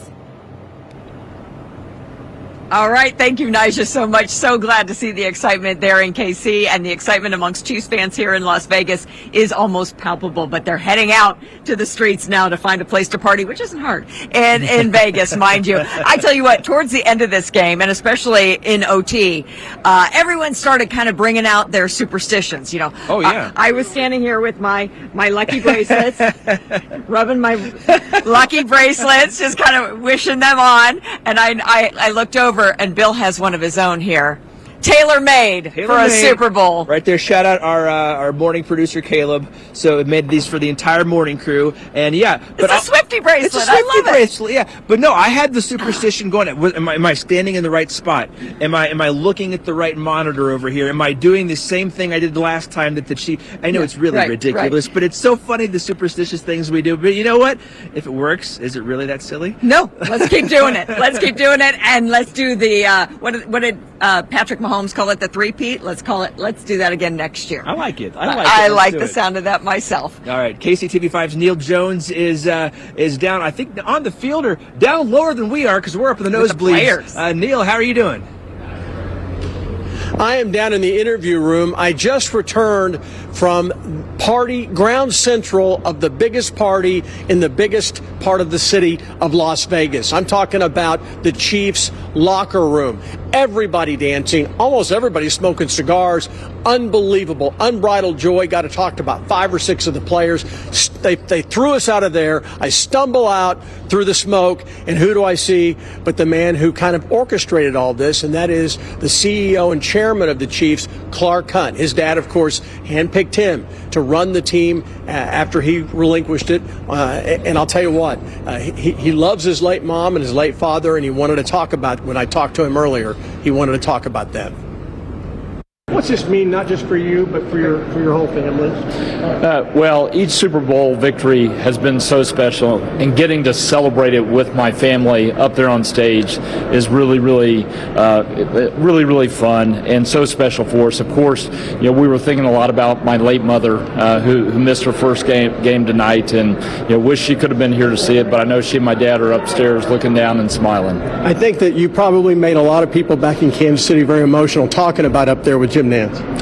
Yeah, Jim has been so great in mentioning my parents and bringing them up. Of course, both of them played such an important role in the history of the Super Bowl specifically. And, Jim's a real historian in the game and knows that, and knows how special they are really to the history of the National Football League. So it's a pleasure to be up there and get to talk about them. We miss them. We love them. One last question. Can you put this in perspective? The winningest franchise in the 90s doesn't get here, and now what you guys have accomplished. Yeah, well, I know how special it is. We had a lot of decades, where we tried and we just couldn't get over the hump to make it to the Super Bowl. When you go 50 years in between Super Bowls, it certainly gives you an appreciation for each one of them. To have won our third in 5 years, wow. I'd like to tell you I saw that coming, but it's really a credit to Andy Reid. And I think that something needs to be said. Clark Hunt hired a guy, Scott Pioli, who was the top executive in the NFL. It was a huge hire, but quickly you realize it wasn't going to work. A lot of owners would have said, well, let's just wait and see, because they don't want to admit they made a mistake. Not Clark Hunt. He went in, he got rid of Scott Pioli, hired Andy Reid, built the organization around his coach rather than around his general manager, and the rest is history. The only party bigger than maybe the locker room is the one that was out on the field, and that was mainly because our Jared Kohler was out there throwing confetti at everyone. He and Scott Reese joined us from back on the field. Fellas, what was it like out there? Yeah, he was almost kicked off the field for doing that exact thing, but fortunately we were able to talk him down. No, look, Jared's excited. We're all excited. Let's actually go through some of the important aspect of this football game, because, oh, by the way, there was a game here played before all the celebration. And I think one thing that jumps out to me, and I know how much you like the Patrick Mahomes when trailing stats, but he did it again. Down 10 points, no big whoop, comes back, wins in overtime. I mean, he makes it look easy, and it's not great for a Chiefs fan heart rate, because you're thinking, oh no, what's going on? Takes it down to the end. But to do it time and time again, he's simply built different. I mean, it's something that I don't think you can teach. I think it's just you have it in the DNA to slow your heart rate down and have those clutch moments. And it helps having a guy in Travis Kelce, Scott, who had one catch for 1 yard at halftime. Incredible. And the 49ers were stopping him. And all of a sudden, the second half, one of his best performances, he was clutch. It's arguably the fastest we've seen him in years on that one catch at the end of the regulation. He almost scored the touchdown. Then he attracts the attention that gets McCole Hardman wide open. I think Patrick Mahomes and Travis Kelce, your stars were stars in crunch time. Let's bring in Desmond Moses back in our Kansas City studios. Des, you played with Aaron Rodgers. You've watched a lot of great quarterbacks over the years, up close and personal. But, is it time to start thinking about Patrick Mahomes etching his name on the Mount Rushmore of all-time quarterbacks? Oh, 100%. I think he's already done that in this game here tonight. This was a legacy game for not only Patrick Mahomes, Andy Reid, the rest of this organization, but you hit it on the head. Patrick Mahomes has separated himself, and I used to put him in the same category as an Aaron Rodgers, 1A, 1B. Not anymore. Patrick Mahomes has set himself head and shoulders above the rest of the competition. When games are tight, in this National Football League, if there's one guy you want playing the quarterback position, it's Patrick Mahomes. He'll find a way to win it. It's almost like the Michael Jordan effect. You feel like you're going to lose even while you're winning. He's that special.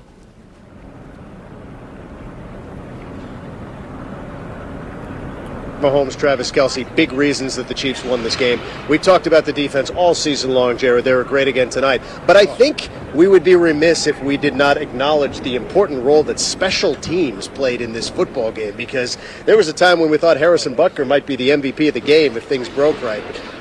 Jake Moody of the Niners has a 55-yard field goal, longest in Super Bowl history, and then Harrison Butker beats that by 2 yards. He now has the longest field goal in Super Bowl history, 57 yards, but the blocked extra point was massive. It changed the whole scope of the game in terms of being down 3 instead of down 4.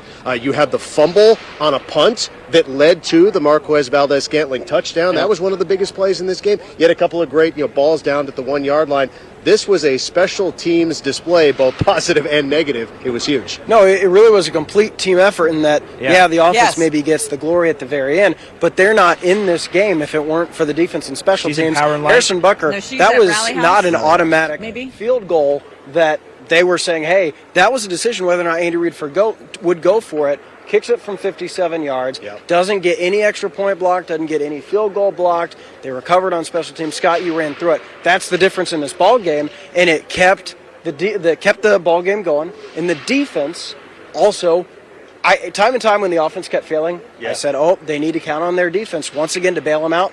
And in that second half specifically, they kept doing that until the very end. So it's really a complete team win. They did. 3 straight 3-and-outs they forced in the third quarter, and that allowed the offense to get its footing, come back, tie the game, win the game, and here we are, Super Bowl champs again. Let's go back upstairs to Bill and Carolyn. Hey, guys. It's still hard to believe. Super Bowl champs again. We keep saying it, and I don't know if it's sunk in yet, Carolyn. I know. Pinch me. Is this real? I know. You still have claw marks in your arm from my red nails at the end of that game. But it was just so. Oh my God! I just still can't get over it. It's just an incredible scene here. Still just seeing all the confetti on the field. Plus, kind of like to see all the red and gold on the Raiders field. That's just this guy talking. But yes, yeah, we are in the heart of Raider Nation after all here at Allegiant Stadium in Las Vegas. Mm-hmm. The party's going strong, though, we know, back home in KC, and apparently party kind of spilling out of Power and Light, spilling out into the streets, and that is, of course, where we find KCTV5's Betsy Webster in the thick of it. Hi, Betsy. Hey there. Well, if you're trying to leave Power and Light to go home and you are in a vehicle, be prepared to wait a while. It looks like we're finally seeing some movement. We were down there at 14th and Main, and it was crazy. People want to be in the street. They were howling and hooting and hollering, and the people who are stuck here who can't get out, they seem perfectly happy with that. In fact, ladies, this is the time when you need to have a sunroof, and if not, apparently you just lean out the window. All right. No. Hey. Let's go. All right, I'm going to talk to some of these ladies. I was talking to this lady before. You got yourself the 15 Mahomes. What was this game like for you? Well, I'm a big Chiefs fan, so it meant everything for me because we were the underdog since the season began. Everybody doubted us and they're like, Chiefs is not going to make it. So it feels so good being here right now and like the Super Bowl champs feels so good. I'm really happy. Are you in any hurry to get home? Come again? Are you in any hurry to get home? Oh no. I've been here and I'm going to stay here. Let's go. We fight for our right to party. All right, guys. I'd love to talk to some more people, but the horns are so loud I can hardly hear myself. So let's just walk you down here. You can see some of the people. I know I saw some kiddos' faces coming out the windows. Hey, y'all. You amped? Tell me what that was like, man. It was really fun, I ain't gonna lie. It was fantastic. Back to back again. We already knew. We didn't have no doubts. Me and my kids be out here celebrating with everybody. Everybody's on love. No crying. It's all love. There's a crime. They broke into my friend's car. He's calling 911 right now. All right, listen, thanks, you guys. All right, there's the party. It's not confined to Power and Light. Let's hope that people can get home soon because the people do live down here and they may want to go to bed. Right, Carolyn? Well, who needs sleep at this point? I sure hope they don't have work tomorrow. Yeah. How many phone calls are being made? Yeah. There's the permission slip to skip work tomorrow, I guess, if you're out partying. I think there's a fair excuse to be made there for Kansas Cityans today. That's for sure. All right. The road to repeat is complete, we might say. We'll be back with more after this. This is the Postgame Special on KCTV5. Presented by Martin and Wallentine and Price Chopper.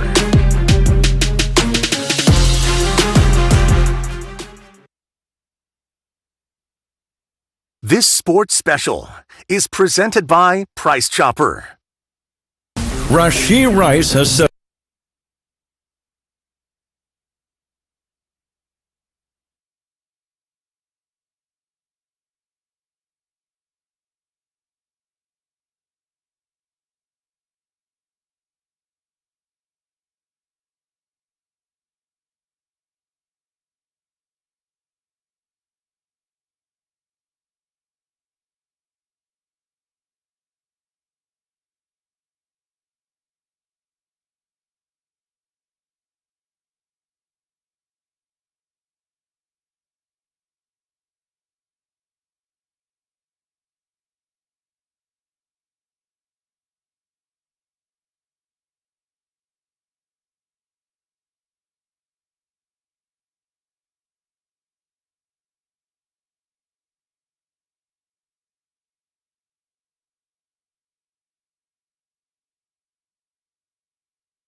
Welcome back to our live coverage of Super Bowl 58. We're going to talk about this parade that we're planning on Wednesday and all the school closings that we're hearing about now, because that's what parents, fans, and kids want to know about right now. Absolutely, because they all want to go to the parade, right? It is time to party. So let's go ahead and take a look at the closures that we're getting. Now, so far we've heard from Liberty, Shawnee Mission, Blue Springs, North KC, Platte County, Grain Valley Schools, and Fort Osage. Now, these closures are coming in by the minute, so you can kind of keep up to date on them on our website. We've got them on our website as well as our app. The schools are going to close so the kids can go out and party with the parents for this humongous parade, the Victory Parade. We are all so excited for this. And you could also, right now, the QR code that you see on your screen right there, put your camera up there, your phone camera right up there, and that will also take you to a listing of all the schools that are closing. So let's talk about this parade on Wednesday. Let's get right over to Luke Doris to find out what it's going to be like. Okay, there's the parade route right there. Before we get over to Luke, starting on Grand Avenue from 6th, ending there at Union Station, just like we did it last year. Third Super Bowl parade in 5 years. It's a good feeling. Luke, this is going to be fun, and it looks like the weather is going to be perfect. Brad, this is the best day in the forecast right here on Wednesday. Let's go back in history a little bit. Look at what we had at some past parades. 2020 was cold. We were 29 for a high temperature. We had some snow in there too. Of course, the parade was going on in the morning. It was much colder than that. And then last year, 40s, but we had rain around. It wasn't really a nice day. This year, it will be. Wednesday looks tremendous. Here it is hour by hour. People will be out there early, I know. So 7 a.m., 36, which sounds like a little bit of a chill, but our normal lows are about that time, and they're usually in the low 20s. We're doing well there.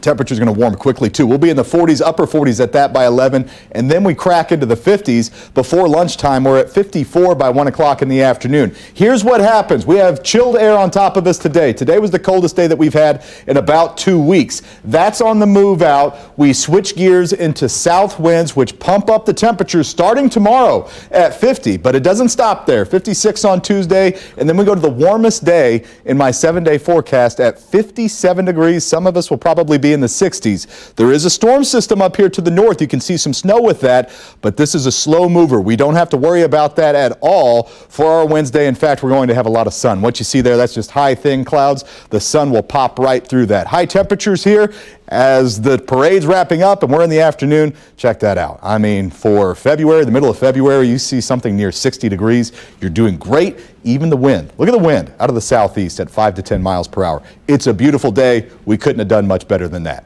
Brad and Sharon? Oh my gosh. Yeah. Celebration Wednesday, Luke, here in Kansas City is going to be fantastic. What a way to celebrate this unbelievable Super Bowl that the Chiefs took us through. It's like Mother Nature knew we were going to win. She had that all set up for us, ready to go. Unbelievable that you think about, a lot of people have been talking about dynasty. Listen to this. Only the Pittsburgh Steelers, Dallas Cowboys, and the New England Patriots have won 3 Super Bowls in the span of 5 years, and now the Chiefs are amongst that very rare air. So you talk about dynasty, you think about those teams that we're in a companionship with. It is awesome to be a Kansas City Chiefs fan in Kansas City tonight. It truly is. And, we talk about the parade, and I covered it last year. And you think about that moment when Patrick Mahomes was up at that microphone, and he said, "We're not done yet." Well, you know what? He was right. Still not done. At this. And now the talk, so the road to repeat has been completed. Yes. Kansas City wins 2 Super Bowls in a row. Now, celebrating on Wednesday, all the fans look forward to 2024 and what this is going to mean, going for a three-peat. Unbelievable to think what Andy Reid, Patrick Mahomes, Travis Kelce, and the gang have brought to Kansas City and what they've done. It has been miraculous. It really has. How about that? And how about that it being Valentine's Day? It's a love story for sure on Parade Day. All right, now we are going to head back to Power and Light, where the ultimate party has been going down and probably still is. Zach and Gianni, how's it going down there?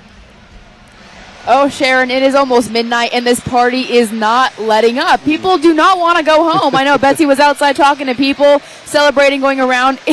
People are still here. And Travis in his speech said, "Viva Las Vegas." Well, Viva Kansas City. It is lively, isn't it? Yes. You talk about a three-peat, and that just makes me smile to even think that that's a that's a possibility. Exactly. And it's just what's so great about this. We are so fortunate to have the Chiefs continue to give us this gift year after year now, and it just really like to see the community together, having fun. It's a little chilly out here. It is chilly, but that is not stopping the people from celebrating here. Some of them even have their shirts off. Yes, they do. And it's cold. It is definitely cold. And let's go out to Mark, who is actually, I still think, still in that crowd partying with them, hopefully staying warm. Mark, how's it going out where you are? Gianni, we are still down on the lower level, and the party is still going on. Let me quickly take a step out of frame so you can see what's going on. Kansas City is still wanting to stay together. They don't want to go home. Now, the people here at Power and Light are doing everything they can to clear this area. The DJ, MC, Jaime, he's a GOAT. We have to give him credit. He has an outstanding job. He is trying to get the people out of here. He's telling them all the bars are open, but the downstairs lower level will shut. And another effort to help get people out of here, they have also shut off the heaters. So it is getting very cold very quickly down here. But as you can see, the party is still continuing here in Kansas City. Now, I'm being told that we have the great tight end Travis Kelce at the podium. We're going to toss to the great TK at the podium in Las Vegas. I know this is one of the greatest teams of all time. To go back to back, that's another tier of team. And all the individual accolades, I don't necessarily not care about them, because I do love the legacy of wanting to be want to be as great as I possibly can. But at this point in my career, man, I just enjoy coming into this building because I know I'm closer to not playing than I am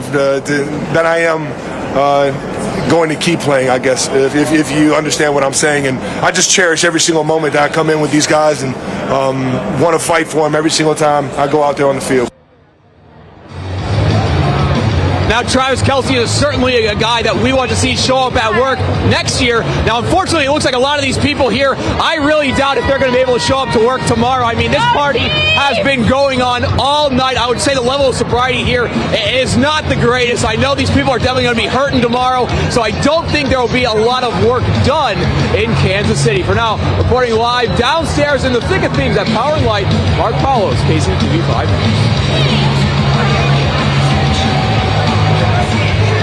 Yeah, well, let's hope those folks are taking Ubers and being responsible. Yes, definitely. And honestly, it's celebrating victory is better than getting that sleep. So I don't think they mind not having sleep if they have work tomorrow. And this is actually my first second Super Bowl here, but first time celebrating one. And let me tell you, there's nothing like it. Yeah. To be in Kansas City, winning a Super Bowl, I mean, it is amazing, outstanding. The energy, the people, I just love it so much. Yeah, it's real special. But, the party continues here in Kansas City. We want to go back out to Vegas, though, with Carolyn and Bill. Hi, guys. Yeah, the party, believe it or not, is that's only the first party. Second is the party going on now in Las Vegas, specifically here in the locker room. Yeah, exactly. As Neil Jones told us, he was there before he got kicked out. They were lighting cigars, and it was just having a big old time down there. I can only imagine what it's like, what the intensity, what electricity is like in there with people celebrating another Super Bowl win. The party will continue in Vegas for sure as well. We're going to take a break here. Back after this. This is the Postgame Special on KCTV5. Presented by Martin and Wallentine and Price Chopper.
It's all about the moments in life, man. It's all about the moments. 3-time champion. We're going to celebrate. Everyone back in Mississippi, I love you.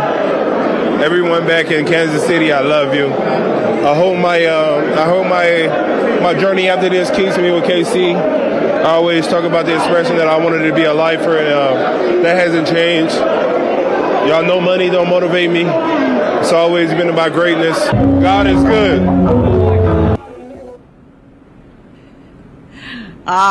Chris Jones taking it all in, and Chris, we love you too in Kansas City, guarantee it. He played his heart out tonight, and you can just hear him finally letting it all hang out. Yeah. You know, just kind of, he left it on the field tonight. And we've talked about his journey, an incredible journey for him over the course of this season, what all he's been through. Many wondered, would we have him? Yeah, exactly. So just great to see him just be able to relax, have a cigar with his friends and his teammates, and just kind of hang out and celebrate this second World Championship. It's still mind-boggling to me, Carolyn, that we're here, that we're in Las Vegas, we're in Sin City. It's the second Super Bowl we've covered in 2 years. Can you believe it? One they've won in 2 years. Did you mean Win City? Oh, Win City, not Sin City. Win City. That's right. Well, let's get down to another guy who I knew grew up with the Chiefs, has loved the Chiefs since he was a little kid. That's Jared Kohler. Him and Scott Reese are behind us about 100 yards and about 200 feet down, so we're going to toss it back down to them for a little bit more, guys. Yeah, Bill, that's a heck of a toss. I'm trying to find them up there. Anyway, we'll wave to you in a sec. First of all, on Chris Jones, you've got to savor this, because not to be a downer here, that might be his last game as a Kansas City Chief. I'm not thinking about that. No. I can't hear you. I can't hear you. It's going to be one of the major narratives going forward.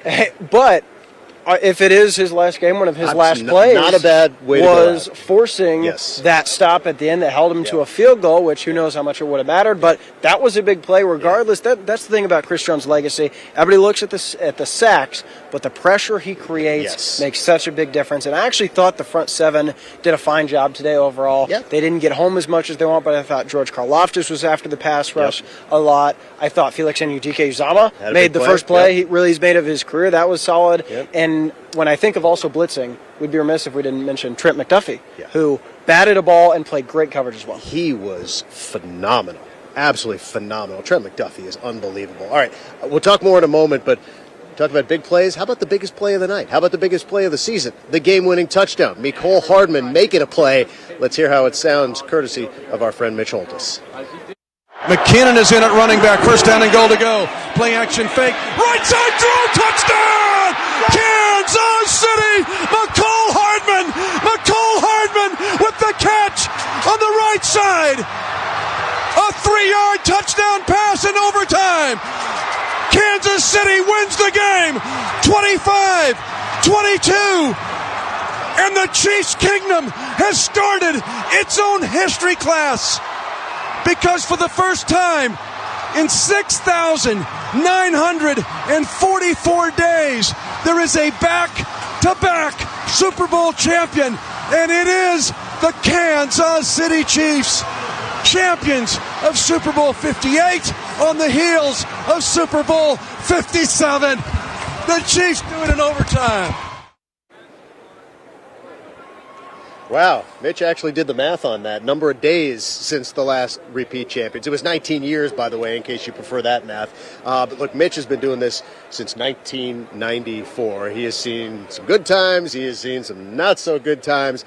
Just the utter joy and excitement and being able to call a game-winning touchdown in a Super Bowl. It's chills, man. Chills. Super Bowl happens every year. That doesn't happen every year. Yeah. And I think bringing up those guys that have the perspective, that have been here for decades, that know how hard it is, because this town went nearly 2 decades without a single playoff win, let alone a trip to the Super Bowl, let alone a Super Bowl dynasty. Scott, they don't throw that dynasty word around for anyone. No. You and I both thought, hey, when you make 4 and 5, that's a dynasty. But some people say, hey, you got to win the whole shebang, 3 out of 5. And I think you start with Patrick Mahomes, Scott. I want to talk about his legs. That was an impressive performance, because early on he looked a little shy to run, but they really relied on that, especially in short yardage plays late. And that was actually some of my favorite sound from the week, from Super Bowl week leading up to the game, was when Mahomes was asked about his legs, and he basically was like, yeah, I think that I look slow, and it's deceptive, and people take bad angles because of that. And then Marquez Valdez-Scantling, who, by the way, had a pretty big touchdown catch of his own tonight, said, yeah, he's just fast enough to get away from the guy who's chasing him. And you know what? That's all it takes. But, you know, it's different. It's a different skill set, obviously, using the legs versus what he does with his arm. But the mentality, the smarts, the instincts, I guess that's the word I'm looking for, the instincts of Patrick Mahomes, that works whether he's throwing it, whether he's running it. I mean, that is just part of what makes him a superhuman specimen of a football player. And he had to work for it today. Yeah. I think there's times where, it comes open, but whether he's roaming in the pocket and then trying to find Travis Kelce. Receivers, for much of this game, struggled to get open. Yes. And the sideways stuff really wasn't working. Yeah. The run game wasn't as consistent as you would have liked. The offensive line struggled at times.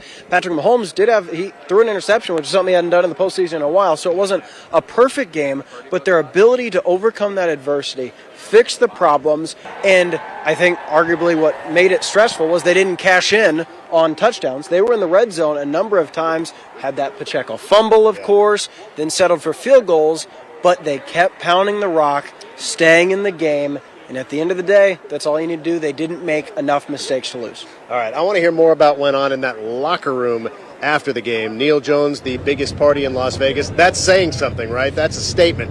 Tell us more. Very, very emotional in there. People beaming. You know, I was in the locker room when they won in Miami. I was in the locker room last year. This was a completely unbridled joy locker room. Significantly more partying than a year ago. A lot more than a couple of years ago, even though that was the first Super Bowl. I don't think they knew what to do. I think they realize how important this is and what this says about this organization. Everybody, the general manager, the owner, everybody in there except for Andy Reid. He wasn't in there. He was at the podium. And the other guy that wasn't in there was Patrick Mahomes. He was in here where he talked about how he is going to celebrate this championship.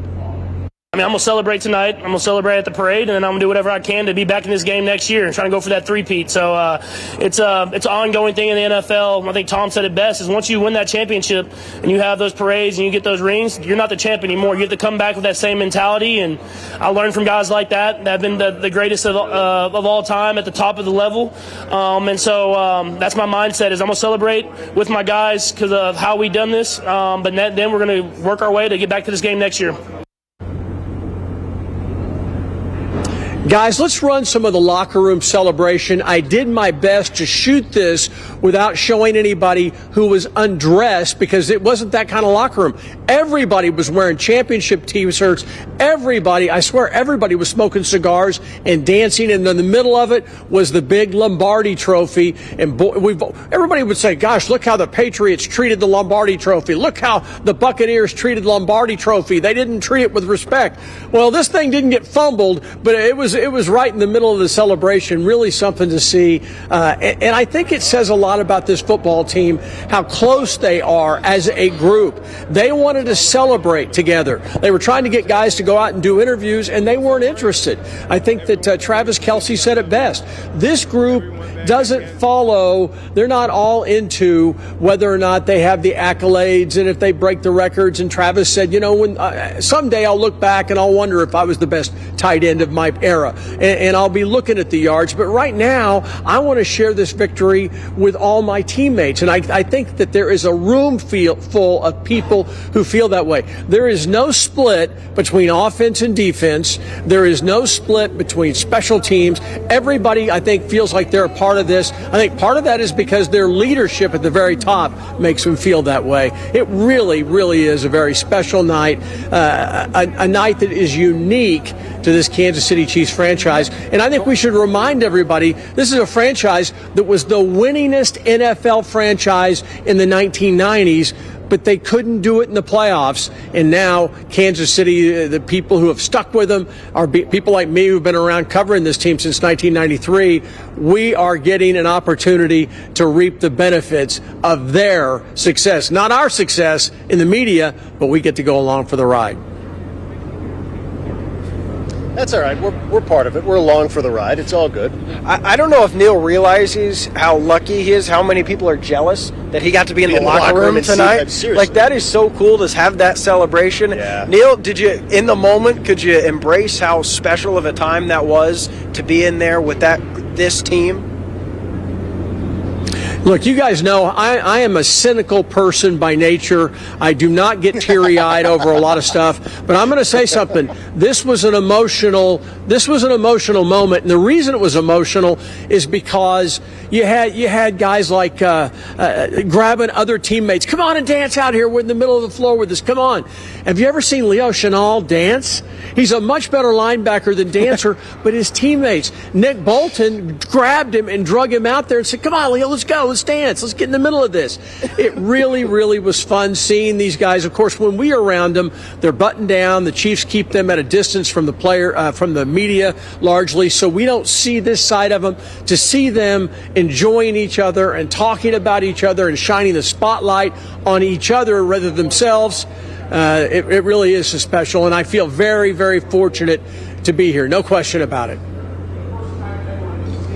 With that, let's bring in Desmond Moses back in our Kansas City studios. Des, I'm guessing that you would have been the guy Neil's talking about who was pulling the other linebackers out to the dance floor. But Des can dance. Des has that's what I'm saying. I'm sure. Yeah, I won't sell him That's a lie, Jared. I can't dance, man. But you know what? I would have been right there having the time of your life with your teammates, because that's what a night like this is about. And you know, it's ironic because this was a team effort. You know, you look at this game from beginning to end, not only offense, not only special teams, but defense. Each unit supported the other until they could all get clicking at the same time. They put it together for one special night, one Super Bowl win. They deserve to be dancing. You know, I think a lot of fans look at pro athletes and they see the exorbitant salaries and they think, well, these guys are just all about making the money.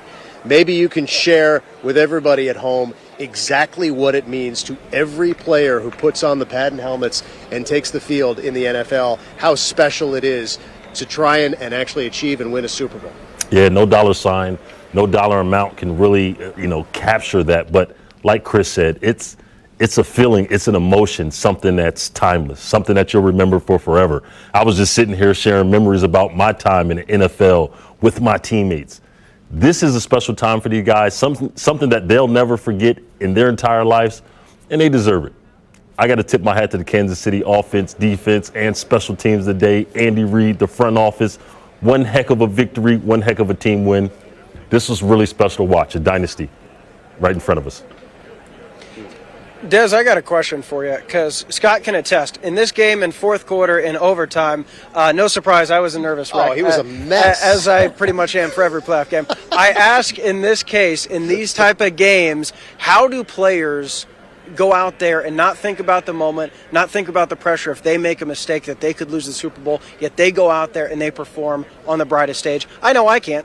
Yeah. You know what? These guys are truly professionals, and although we look at them, we see the errors, we see some of the things that are difficult as an athlete. These guys are truly professionals. They go out there, they overcome difficult things day in and day out. They deal with adversity. That's what they're built to do. That's what they're paid to do. But on a night like tonight, it's all about focusing, locking in on your keys. Each and every one of these guys had an assignment. And in order to win the game, they all had to execute. Kansas City did so beautifully, from coaches all the way down to the players, and they got the result that they came for. There you go. Look, if you haven't played in the league, you don't know. And I've not, for those, just to be clear. Yeah, but then you see also the emotions after that. Yeah. Like, they're so locked in, but it's interesting. I will go back and watch the end of this game 500 times, but to see their reactions of Travis Kelce, hands on his head, McCole Hardman, Patrick Mahomes, like, you can see how much this means to those guys in that celebration. Desmond knows you work 365 days a year. You're working out, you're watching tape, and to have it culminate when there's only one winning team, there's only one team in the confetti raining down on you. Oh, Scott, it's special. Yeah, awesome stuff. All right. Des, that great insight. We appreciate that. I want to go back upstairs. I still can't find them, but Bill and Carolyn, wherever the heck they are, I'm going to find them if it's the last thing I do. Hey, guys, throw something at me, would you? All right, we'll do that here shortly. We're high above, giving you the bird's eye view of all of Allegiant Stadium. It is honestly a beautiful view, and I will say a beautiful stadium and a great host city for the week. But what happens in Vegas comes back to Kansas City. That's right. I'll say it's a beautiful stadium too, except for some of the Raiders stuff out there. But it's not about them. It's all about the Chiefs here today. And of course, the MVP of the Super Bowl, our very own Patrick Mahomes. He had a few things to say. Take a listen to this. I can't even explain what was going through my mind. I was just extreme joy. Didn't even know where to go. But just it's so excitement, man. I'm so proud of the team, so proud of the guys, and to battle to the very end. That was the microcosm of our season. I said it, and everybody came together and we were able to get the win. Battling through the adversity that we battled through this year, and guys staying with the process, keeping believing. You never know how it's going to happen, and to be able to go play three great teams, to get to this game and play another great team and win all those games. It was a true road in the playoffs, and we were able to come through and be Super Bowl champs. It's culture, man. I got brought into this culture. Alex Smith was leading this team. They had the pieces in place, and Coach Reid was the ultimate leader. And I got brought in, and I just kind of try to exemplify that and keep pushing to be even better. And that's why in moments like this, we had guys come through, and it truly is special. It really is special just to be able to say we're back-to-back champs. I hope people remember not only the greatness that we have on the field, but the way that we've done it. I feel like we enjoy it every single day. We have fun. We play hard. And it's not always pretty, but we just continue to fight to the very end. He's one of the best coaches of all time. I believe he's the best coach of all time. I know he doesn't have the trophies yet, and I have a lot of respect for some of those great coaches. But the way he's able to navigate every single team he has, continue to have success no matter where he's at. And for me, he brings out the best in me because he lets me be me. I think that's important, is he doesn't try to make me anyone else. I don't think I'd be the quarterback that I am if I didn't have Coach Reid being my head coach. Other than that, he wants you to be the best person you can be, and that's something that I think is truly special. It means more, man. To be able to battle through that adversity and then come out better on the other side, and I think it prepared us for the playoffs. Obviously we've had a lot of great playoff runs, but this is going to be up there because just the way that we kind of continue to battle whenever times weren't great. I'm going to celebrate tonight. I'm going to celebrate at the parade, and then I'm going to do whatever I can to be back in this game next year and trying to go for that three-peat. So it's an ongoing thing in the NFL. I think Tom said it best, is once you win that championship and you have those parades and you get those rings, you're not the champ anymore. You have to come back with that same mentality, and I learned from guys like that have been the greatest of all time at the top of the level. That's my mindset, is I'm going to celebrate with my guys because of how we done this, but then we're going to work our way to get back to this game next year. The biggest thing for me is the way we did it, the battle throughout the middle of the season, to continue to have that mindset of we're going to continue to believe. It truly is special. I'm going to try to stop getting down 10 points in these games and make them a little bit easier, but I was proud of how the guys fought. It's special. I think it's that championship mindset. Whenever stuff isn't going great, we're going to continue to fight, and this game we had times we weren't playing great, especially the offense, and we were able to step up to the occasion when our defense is making those stops, and people are going to talk about the offense because we had those last few drives, but defense is what kept us in that game, and that's our entire season. They're going to give us chances, and we're going to make it happen when it counts. That's a great football team, but once they stopped and held them to a field goal, our mindset was go win the game right here. Once we got that ball, we fell short in regulation. We're not going to let it do it again. We're going to go out there and win the game. Defense got the stop, and we were able to do that. Yeah, just listening to him, love the attitude, love how he acknowledges who came before him, like Alex Smith, who he played under for his first year, acknowledging his coaches, acknowledging his brothers on his team, and you kind of just felt it here. Once the 49ers couldn't make a touchdown in that overtime period, they only were able to put 3 on the board, that Patrick Mahomes was going to come in and that offense was going to drive the length of the field and put it in the end zone to seal the victory. And have you noticed every single player coming to that podium, talking to us after the game here, giving all the credit back to Coach Andy Reid. Mm-hmm. He comes off as this big teddy bear grandfatherly type, but he's a disciplinarian with these guys. He keeps them on track, and they respect him for it, and you can tell. Oh, not just him, but Spags as well for True. the defense. Spags and you just can't go hard enough about how big the defense has been for this team this year. All right, Marlia Campbell down on the field. We understand, Marlia, you got a unique perspective on that overtime. Yeah, it was interesting. So we were in the tunnel just behind me on that side of the field, and we were there kind of towards the end of the fourth quarter. There was a small TV, so it was funny. All of the media members who ended up being on the field were in this tiny little tunnel, even with it going to overtime. So we're watching on this tiny little TV, and everyone was just absolutely so stressed. I think about the 4th and 1 with Mahomes ending up getting that first down. We were standing there. We were like, oh, my goodness, this game could come down to inches. It was just nuts. And then once the game ends, we all came out here, and it was just so special talking to these guys. We got to talk to Hardman, Marquez Valdez-Scantling.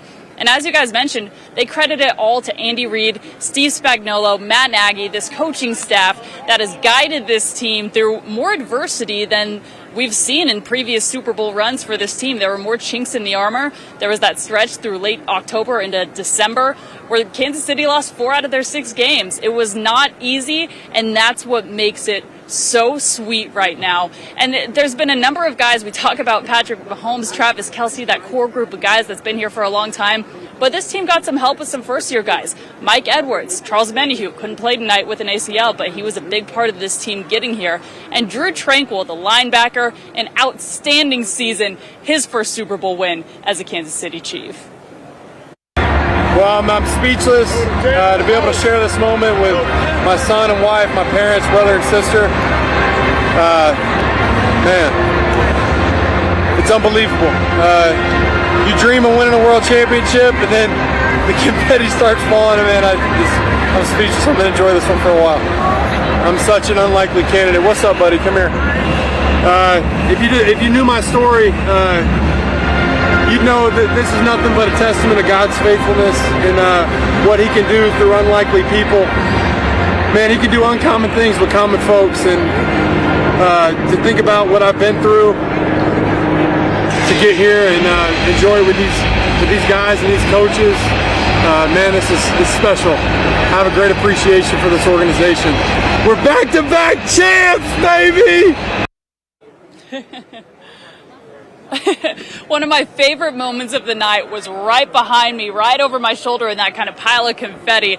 Drew Tranquill doing confetti angels with his family. It was just such a special moment, and it's what this is all about, celebrating with their actual family, celebrating with their teammates who have become family. I mean, this is just the pinnacle of the NFL, the pinnacle of celebrations. Just a really special moment here tonight, guys. Yeah, let's talk a little bit more about some of the younger guys stepping up to make an impact. You spoke about Charles Omenihu not making the game, so Felix Anudike-Uzomah out of K-State, which, by the way, he was drafted by the Chiefs when the draft was in Kansas City mere months ago, stepping up big to make some big plays here in the Super Bowl tonight. Marlia? Yeah, you know, it's been a lot of fun. We have been going to the team's hotel, which is about 30 minutes from the Strip, for different media availabilities throughout the week. And I talked to Felix on Thursday, and I asked him, you know, you have a legitimate shot at getting some really meaningful snaps. He hasn't been playing maybe as much as he would have thought or other folks would have thought, but this has been a really deep defensive line with Charles Omenihu, George Karlaftis, Chris Jones. I mean, the list goes on. So this was a big opportunity for Felix, and he was well aware. Spags pointed to him as one of the guys that is going to have to step up in this game. And I asked him, how are you feeling? He said, man, it's crazy. 4 years ago when the Chiefs were playing the 49ers, I was watching this game in Lee's Summit with my friends. I remember the game ending, fireworks going off on the street. Who would have thought I'd be here right now? And again, getting meaningful snaps. First half, he goes out and has a massive tackle for loss, setting the pace for this team. Just a full circle moment. You talk about being from Lee's Summit, going to Kansas State, getting drafted to your hometown team in Kansas City, and then coming out here, playing, having an impact in the Super Bowl, walking home, coming back to your hometown with the Lombardi Trophy. I don't think it gets much better. No, I agree with you. Absolutely, Marlia. All this being said, we should acknowledge the fact that we had a formidable foe here. Obviously, the San Francisco 49ers put on a good game, Marlia. Yeah, I think we saw that coming out early. You know, the Chiefs had a lot of issues finding their kind of offensive footing right out of the gate there, and the 49ers were on top of it. I think about that McCaffrey play, about the trick play we had early in the game, just kind of showing that the 49ers were willing to leave everything out here on the field. It was just one of those games that was tick for tack. Who's going to flinch first? And it came down to a razor-thin margin, as I mentioned earlier, inches. I mean, this is just, we're going to be talking about this game for years and years and years to come as one of the greatest Super Bowls we have ever seen. It was on KCTV5. We're celebrating with the Chiefs win. This is massive, guys, and it's just so special to be a part of it. Really is. Marlia, thank you so much for your coverage. Amazing coverage. I know you're going to be breaking down the game with the rest of our sports crew, but carve out a little time tomorrow to do some Super Bowl world champion merch shopping That's with right. me, would you? Got to get that hat, got to get that shirt, got to get it all. Got to go home with something. Right? All right. We're going to take a quick break here. We're back with more post-game coverage from the Chiefs Super Bowl win here in just a few moments. This is the Postgame Special on KCTV5. Presented by Martin and Wallentyne and Price Chopper.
What a moment for the Kansas City Chiefs. And now we're going to add to it. We just heard from President Joe Biden in his Twitter account, or former X, I should say, formerly known as Twitter. He says, with their third Super Bowl win in just 5 seasons, the Kansas City Chiefs aren't just champions today, they are a dynasty. Congratulations, Chiefs Kingdom. Ready to welcome this team back to the White House. And he put a video up of their last visit to the White House, which was, of course, last year, because they are now back-to-back Super Bowl champs. Heading back to the White House to meet with the president and to cement their legacy with what the Kansas City Chiefs has done. Second Super Bowl in a row, so we are going to throw a parade. Kansas City knows what it's doing. Our coverage starts at 7 a.m. That's Valentine's Day, Wednesday, Parade Day, Champions Day here in Kansas City. We've got a listing of all the schools, the school districts that are closing, so that QR code that you see on your screen right now, take a picture of that and it'll take you right to our website that has all the latest school district closings. This is going to be an absolute party in Kansas. The party is still going on tonight. It's going to continue on into Wednesday. Absolutely. And the parade details are down Grand Avenue, of course, ending at Union Station. And we're going to have full coverage. We'll bring you crews from all over the town as usual. And our coverage begins at 7 a.m. All right, now we're going to go back to where the biggest party was all night long. And I don't know if these people are still out there or not. It sounds like they are. Maybe winding down a little bit. Zach, Gianni? Yeah, not everybody could go to Vegas. But if you weren't in Vegas, this was the place to be tonight. They are starting to clear out. The courtyard is pretty clear of people, and the crews have come in to clean up all the debris that's on the ground. But the bars themselves still have a good amount of people in them. But a lot of these bars close midnight, 1 o'clock, so it should be clearing out pretty soon. But Gianna, what a day. Oh my goodness. What a day. What a special time to be a part of this too. Like you said, we weren't in Vegas to get that, that full moment out in the field and being there, but I feel like this is the second best place to be to experience the Super Bowl win with the Chiefs. And like you said, the party was all night long. People are starting to clear up now. I think that victory high finally settled down. Like, I don't know about that. Well, they're like, we have work tomorrow. Maybe we should go home. You know what I mean? But besides that, it's just what a special moment to be here at Power and Light. Just the energy was electric all day long, and we were a part of that, and I felt that energy as well. Yeah, absolutely. I didn't grow up in a family where we watched a lot of sports, but I remember when I first came to Kansas City back in 2017, watching this team is what really solidified not just my love for football, but my love for this city. And so to be back in Kansas City and experience it with thousands of fans tonight, it just was a wild ride from behind the scenes, but it was a joy to watch. We had so much fun. And, we'll celebrate again on Wednesday with a parade. Yep, I can't wait to. The celebration's going to continue. Like I said, people are going home today to sleep, and then the party's going to keep going Tuesday, Wednesday, and I'm sure beyond that. We're back-to-back champs, you guys. Absolutely. We can't not celebrate. Yep, that's absolutely the latest from Power and Light. We'll send it back to you guys. Yeah, the party beginning to wind down there for sure. Thanks, guys. It has been fun to watch what's been happening in Power and Light and really all across Kansas City, also in Las Vegas. It's been such a fun night, and the fun's not ending. No, it's going to go on all night, definitely, for sure. For now, we want to send it back to Vegas, though, with Scott and Jared. Hey, guys. Hey, Sharon. Yeah, party's still going here. There's still confetti on the field. It's actually interesting to see just about everybody still out here take a little bit of time to sneak over with a plastic bag and fill it with as much confetti as they can. It's a thing. Of course, Chiefs fans and Chiefs media have gotten to do this 3 times, so maybe it's old. I don't know. I don't think it gets old, because I think people know how tough it is to handle losses, right? Because then you got to hear people talk about the narratives for the next year that are so annoying, saying, oh, they blew it. Like, if Brock Purdy beats Mahomes, oh, Brady would never. It's like the narratives after a Chiefs loss are the worst, okay? So the fact that now we can look everything through those red-colored glasses, even though it might not always be accurate, I enjoy that little spin that we can now say is defending Super Bowl champs. By the way, can we take just a moment to empathize with our friends in the Bay Area? No. You talk about the narratives when you lose the Super Bowl. To lose to the same team twice in 4 years, that's painful. Scott, the San Francisco Giants broke my heart in 2014, beating the Kansas City Royals. Madison Bumgarner. I wish no happiness. I wish no happiness on San Francisco anytime soon. How about this? So I thought of this. There have been 2 Super Bowls in NFL history that have gone to overtime, and Kyle Shanahan has lost both. Ooh. That's tough. Offensive coordinator for the Falcons against the Patriots, and now head coach of the 49ers. Both blown leads. Oh, yeah. And now his 2 Super Bowls as head coach, both blown leads. 10 of double digits. Yeah. I mean, but he can take solace in the fact that there's a lot of coaches that have blown double-digit leads to the Chiefs in the postseason. It's what they do. This is true. We've talked about legacy. We've talked about the dynasty. Now we can close the book on that discussion because it's a fact at this point. But this also is we're going to get to a point now where it really comes down to simply Reid and Mahomes versus Belichick and Brady, right? I mean, they're halfway there now. Belichick and Brady won 6 together. Reid and Mahomes now 3. Patrick's 28 years old.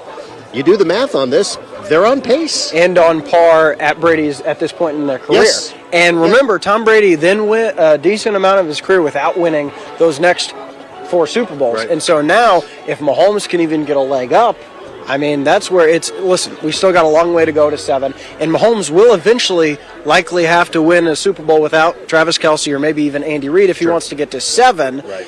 Hopefully that day doesn't come for a while, but that's why winning these games when you have a chance, when it's in overtime, you don't want to deal with that heartbreak and look back. Because I know Patrick Mahomes, as you brought up this morning, Scott, they still think about losing to Tom Brady in that Super Bowl and how different that narrative is if the Chiefs win that game. All right, let's hear from one of the guys who was one of the phenomenal stories of this season. When you draft a wide receiver in the 2nd round, you don't know, could pan out, could not. Rashee Rice was absolutely indispensable to this Chiefs run, and he spoke with our favorite photojournalist, Greg Malota, right after the game.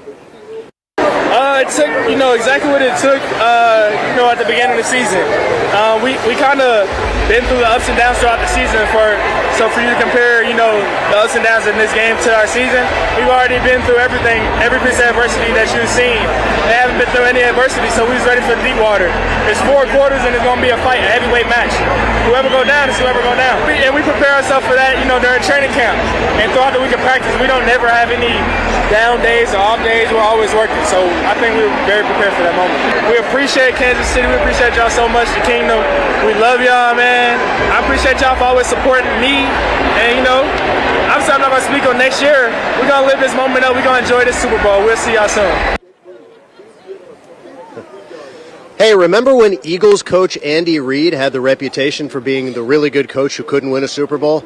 Yeah, neither does anybody else at this point, because he's now tied for 3rd all-time with these 3 Super Bowl wins. I think that it's what I said earlier, the fact that he changed the culture for the Chiefs, but also the narratives around him, right? I was saying, he wastes his timeouts too early.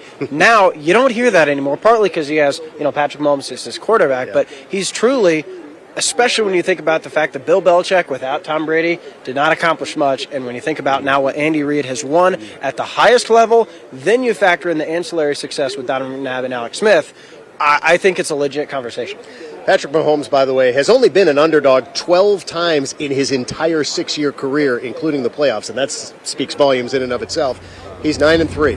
9-3 as an underdog. Which means he shouldn't be an underdog, Scott. I've said it 3 weeks now. I don't understand why they are. I guess people, I think they don't want to believe. I think they're like, you know what, we're tired of the Chiefs. Let's will the betting line into existence, and they're ignoring the fact that you shouldn't bet against the Chiefs and Mahomes. Well, I tell you what, let's bring Neil Jones back into the conversation. And, Neil, it occurs to me that not only did they have to win 2 road games and then a neutral site game, which was really 2/3 49ers fans here, let's be honest, but after that Dolphins win, and Miami was down in injuries, and you can sort of write that one off, but I mean, to go on the road and beat the Bills, who were playing as well as anybody in the NFL, beat the number 1 seed in the AFC and the Ravens at their place, and then beat the number 1 seed in the NFC, I mean, you can't get a much more difficult road to a Super Bowl than the Chiefs had to endure this season.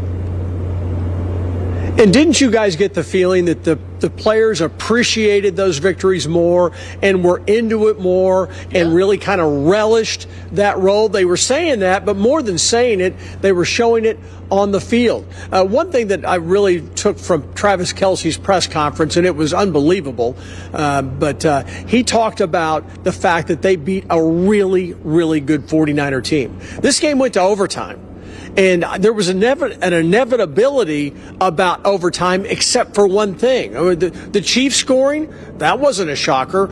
The shocker for me was that San Francisco offense that was really moving the football, and they go down the field. Yeah, they had some calls go their way from the officials on a holding call that bailed them out on a 3rd and long to get the drive started. But the Chiefs defense, which looked dead tired, had to come up with a stop inside their 10-yard line, and they did it. And in my mind, that right there was probably the most important point of the game, because if they give up a touchdown, who knows what happens. And then the other one was the muff punt, to me, gave a lot of life to the Chiefs. It happened at a time when they really needed it. They got it. So this was a very closely played game. The 49ers are an excellent team, and Travis Kelce said that. Guys, don't forget about this. Everybody focuses on the winners. Look at what that team did. And if you think back to the win in Miami over the 49ers, that was another one-score game. The Chiefs scored a late touchdown to make it look bigger than it was, but the fact was that was a really close game as well,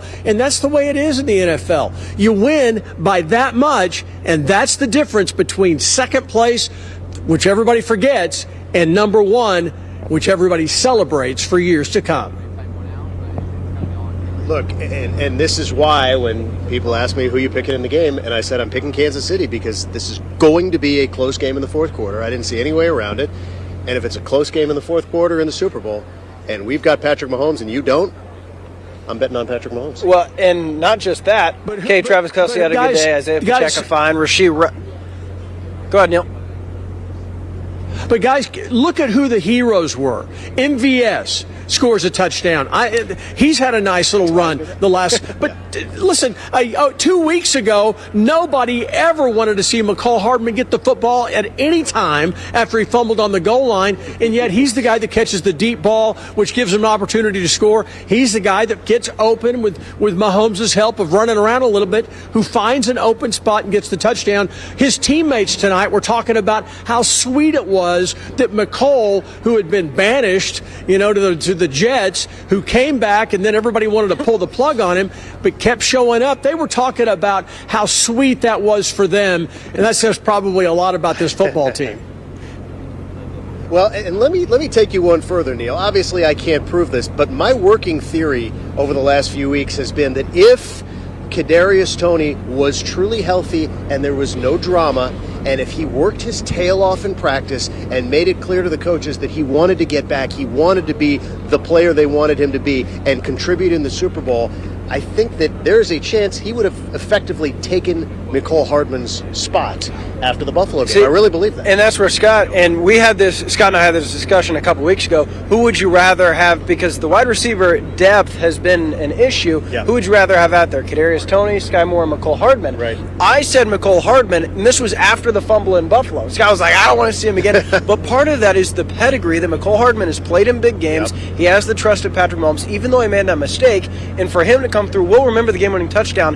His 52-yard catch was a huge turning point, even though the fumble came after that. That was their first successful play. It was one of the biggest deep balls of Patrick Mahomes' career, and so McCall Hardman to come through on this stage was anything but a guarantee, and he deserves a lot of credit. Unlikely Super Bowl heroes, you can add McCall Hardman to that long and illustrious list. Much more from Vegas coming up. Stay with us. This is the Postgame Special on KCTV5. Presented by Martin and Wallentine and Price Chopper.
of confetti there on my desk at KCTV5, proudly displayed.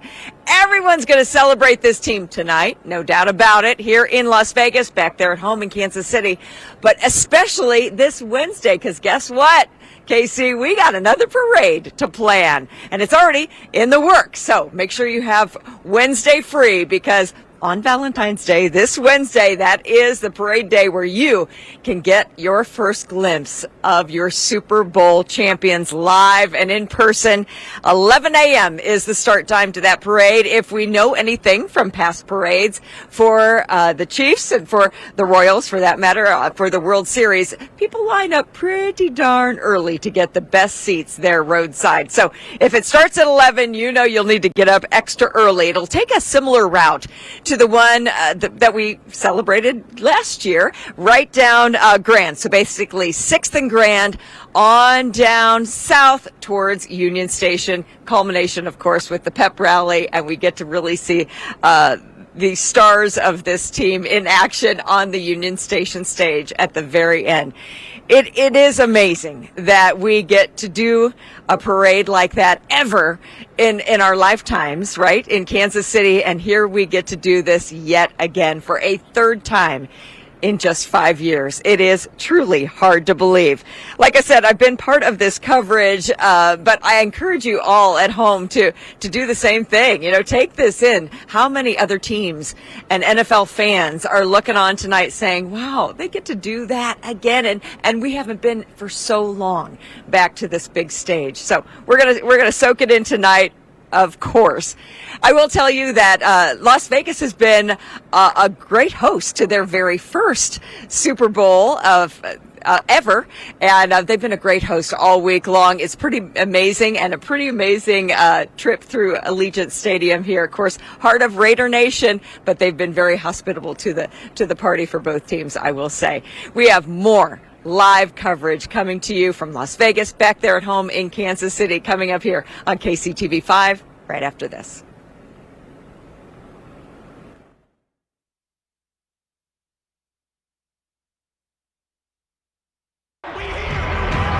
It's a new era. We meant it then, and we mean it now. A generational win for Kansas. You know we're building something special here in Lawrence. But this year is going to be different.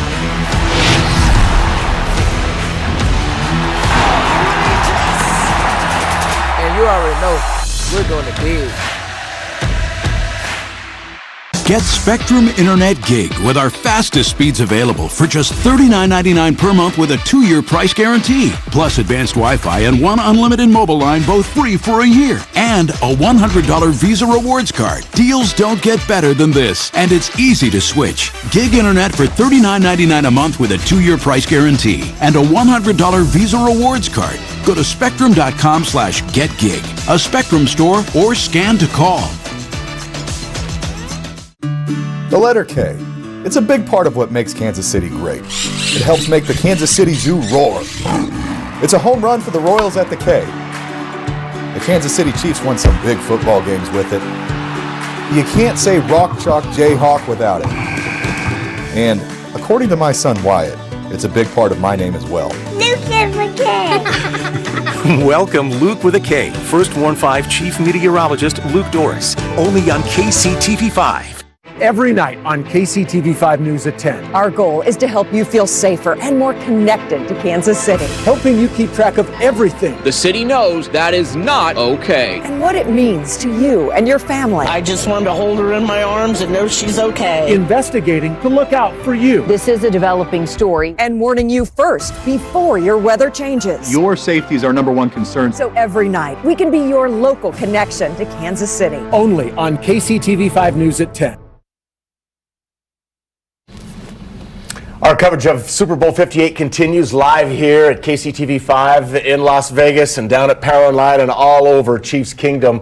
Really interesting to think about. This is Andy Reid's 4th Super Bowl, his 3rd Super Bowl win. Steve Spagnuolo becomes the first coordinator to win 4 Super Bowls. He won 1 with the Giants. And then think about Patrick Mahomes, 3-time MVP. The numbers and the talent the coaching staff and the players on this team, simply amazing. Yeah, absolutely amazing. And what was so interesting is hearing from all the players is they said, this is the epitome of being a team. And you said that too, is that this is what you guys work towards all year long. You eat, sleep, breathe this.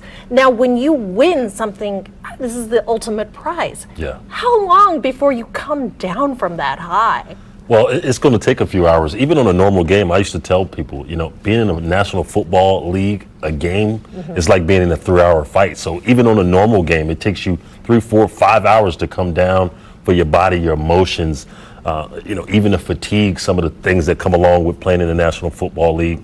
For these guys in the biggest game in the entire world, it's going to take a few hours. And I would say maybe even a day or two. It might be after the parade for these guys catch their breath and really come down from the high of this game. And not only the high of this game, but this was not only the longest Super Bowl ever, this was the 7th longest game in NFL history. So you talk about the players being completely exhausted. Fans are exhausted. I can't imagine what it's like to be a player out on that field and going through that, the longest Super Bowl ever. Well, you create a bond that you can't tear apart ever. These guys will talk about this game when they're 50, 60 years old, having some cigars, telling their grandchildren, because it is that special. And when you have an event like tonight where you go through a really, really, really tough game, you come out on the other side, there's a special bond.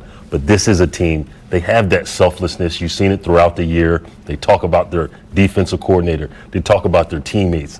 Every single guy is talking about someone else. Patrick Mahomes, the ultimate leader, the guy who could say, I want to lift up my teammates. I want to have their back. And now you have a championship team. That's what it takes. Selfless players from guys who are millionaires and could easily be, a me type of guy.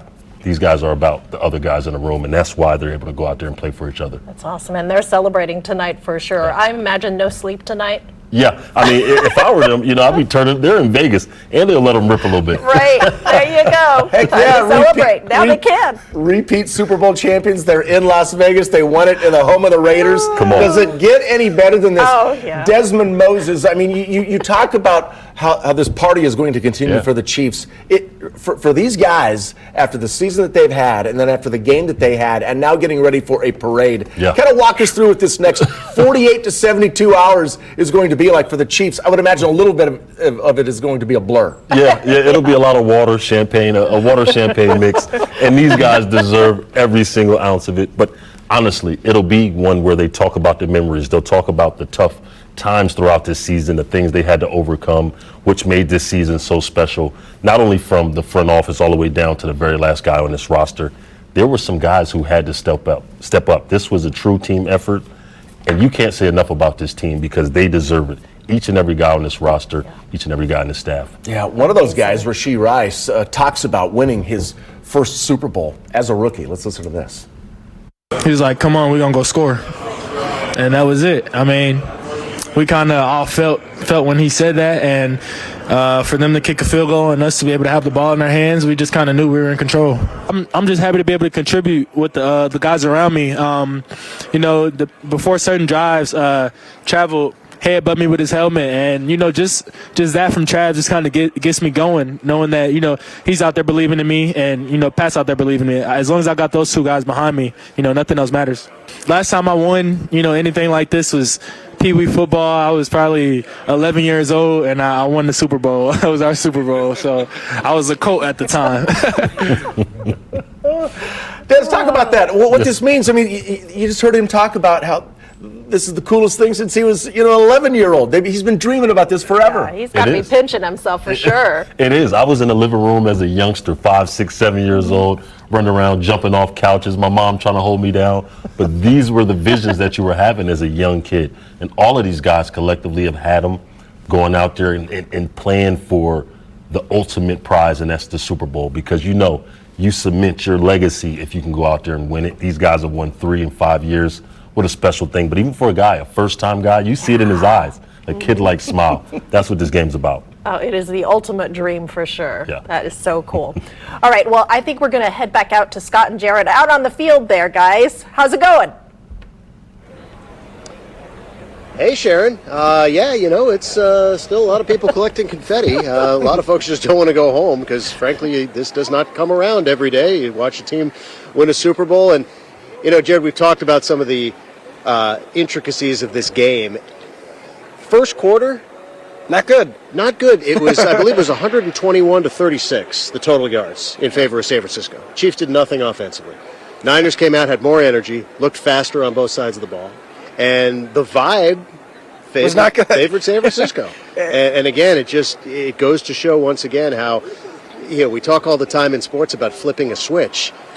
That's not easy to do, but this team really seems to have that capability. I'm glad you brought that up because I think it's twofold. It's one, their ability. The defense oftentimes struggles out of the gates, then they make adjustments and they just lock down in the second half. The offense, in every Super Bowl they've played in, struggled in the first half, turn it on in the second half. This year, the regular season, they struggled for much of the regular season. They flipped the switch. I honestly think that when you have this core group of players, Travis Kelce, Patrick Mahomes, Andy Reid, Chris Jones, that are used to playing in these big games, that I think until crunch time, until they're like, all right, we have to go now, I think it's not like it's not like a lack of effort, but I think they just aren't at their best, whereas they are, while the other teams are not at their best in that crunch time. Yeah, no, I mean, it's possible. It's crazy to think that just being on the field in the Super Bowl doesn't instantaneously get those endorphins and get you to where you need to be. I want to clarify. I think energy, there was not a lack of energy effort. They just weren't executing. I think it's more about another team plays well in the first quarter. Maybe Chiefs aren't. The fact that the Chiefs consistently play well at the end of games and in the postseason while other teams consistently can't. Here's another thing. We talk so much about the turnover battle and how important that is, especially in a Super Bowl. Well, there was no winner. It was 2-2. But you think about, the Niners, that first drive, they were cooking. Chunk play. And then the Christian McCaffrey fumble. And all of a sudden it's like, screeching halt, Chiefs dodge a bullet, right? The Chiefs get the fumble on the poor kid from South Alabama, a rookie, ball off his foot, and now he's a Super Bowl GOAT. But, the Chiefs get the fumble on the recovery on the punt. Next play, it's a touchdown, and they cash in immediately. I mean, it's not just getting the turnovers, it's what you do with the turnovers, and the Chiefs were able to capitalize.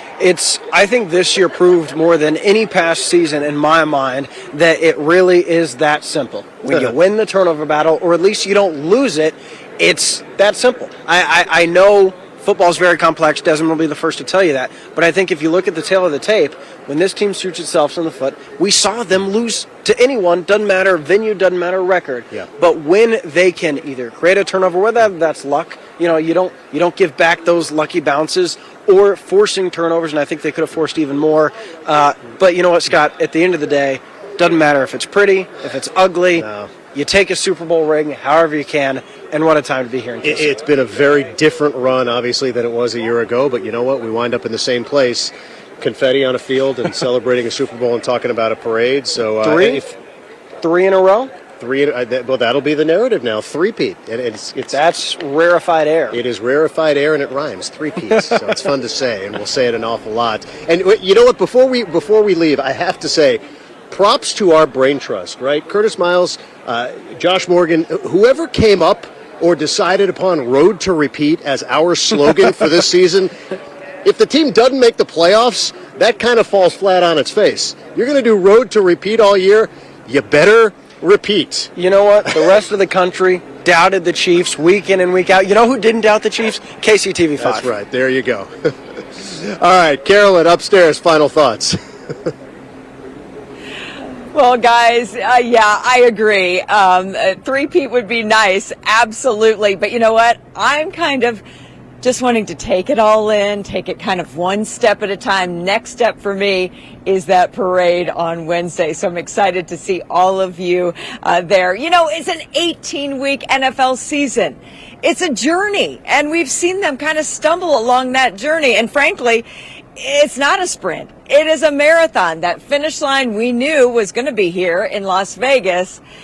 And they did it. They brought it home for us. So we're excited to bring this victory back to Kansas City. This city all week long here in Las Vegas has been, I keep saying it, the city of extras. And this is going to be extra special game for me, and I know all of you at home as well. So let's get excited for that parade. Brad and Sharon back there in the studio, I miss you guys, so I'm going to head home and make sure we celebrate at that parade together. Oh, it's going to be a blast. All of Kansas City getting ready to celebrate once again and celebrate another victory in the Super Bowl. Carolyn, fantastic work by you and everyone who has been in Las Vegas all week long, showing us what's going on in Vegas. It's been a lot of fun. Great job. Go enjoy Las Vegas tonight. You have earned it. Yes, stellar job for sure. There's a party going on outside of the stadium. We are ready to celebrate now with the ultimate victory parade. So we want to get you those details of when it's all happening, when it's going down. It is going to be Wednesday, Valentine's Day, starting at 7 a.m. It's going to start at 6th and Grand, wind its way down Grand, ending at Union Station, then of course the pep rally with all the Chiefs players. It's going to be fun as we celebrate a back-to-back Super Bowl championship. How cool is that? No kidding. All right, we want to thank you for watching our Road to Repeat and celebrating with us as the Chiefs won Super Bowl 58. Our morning show gets started in just a few hours.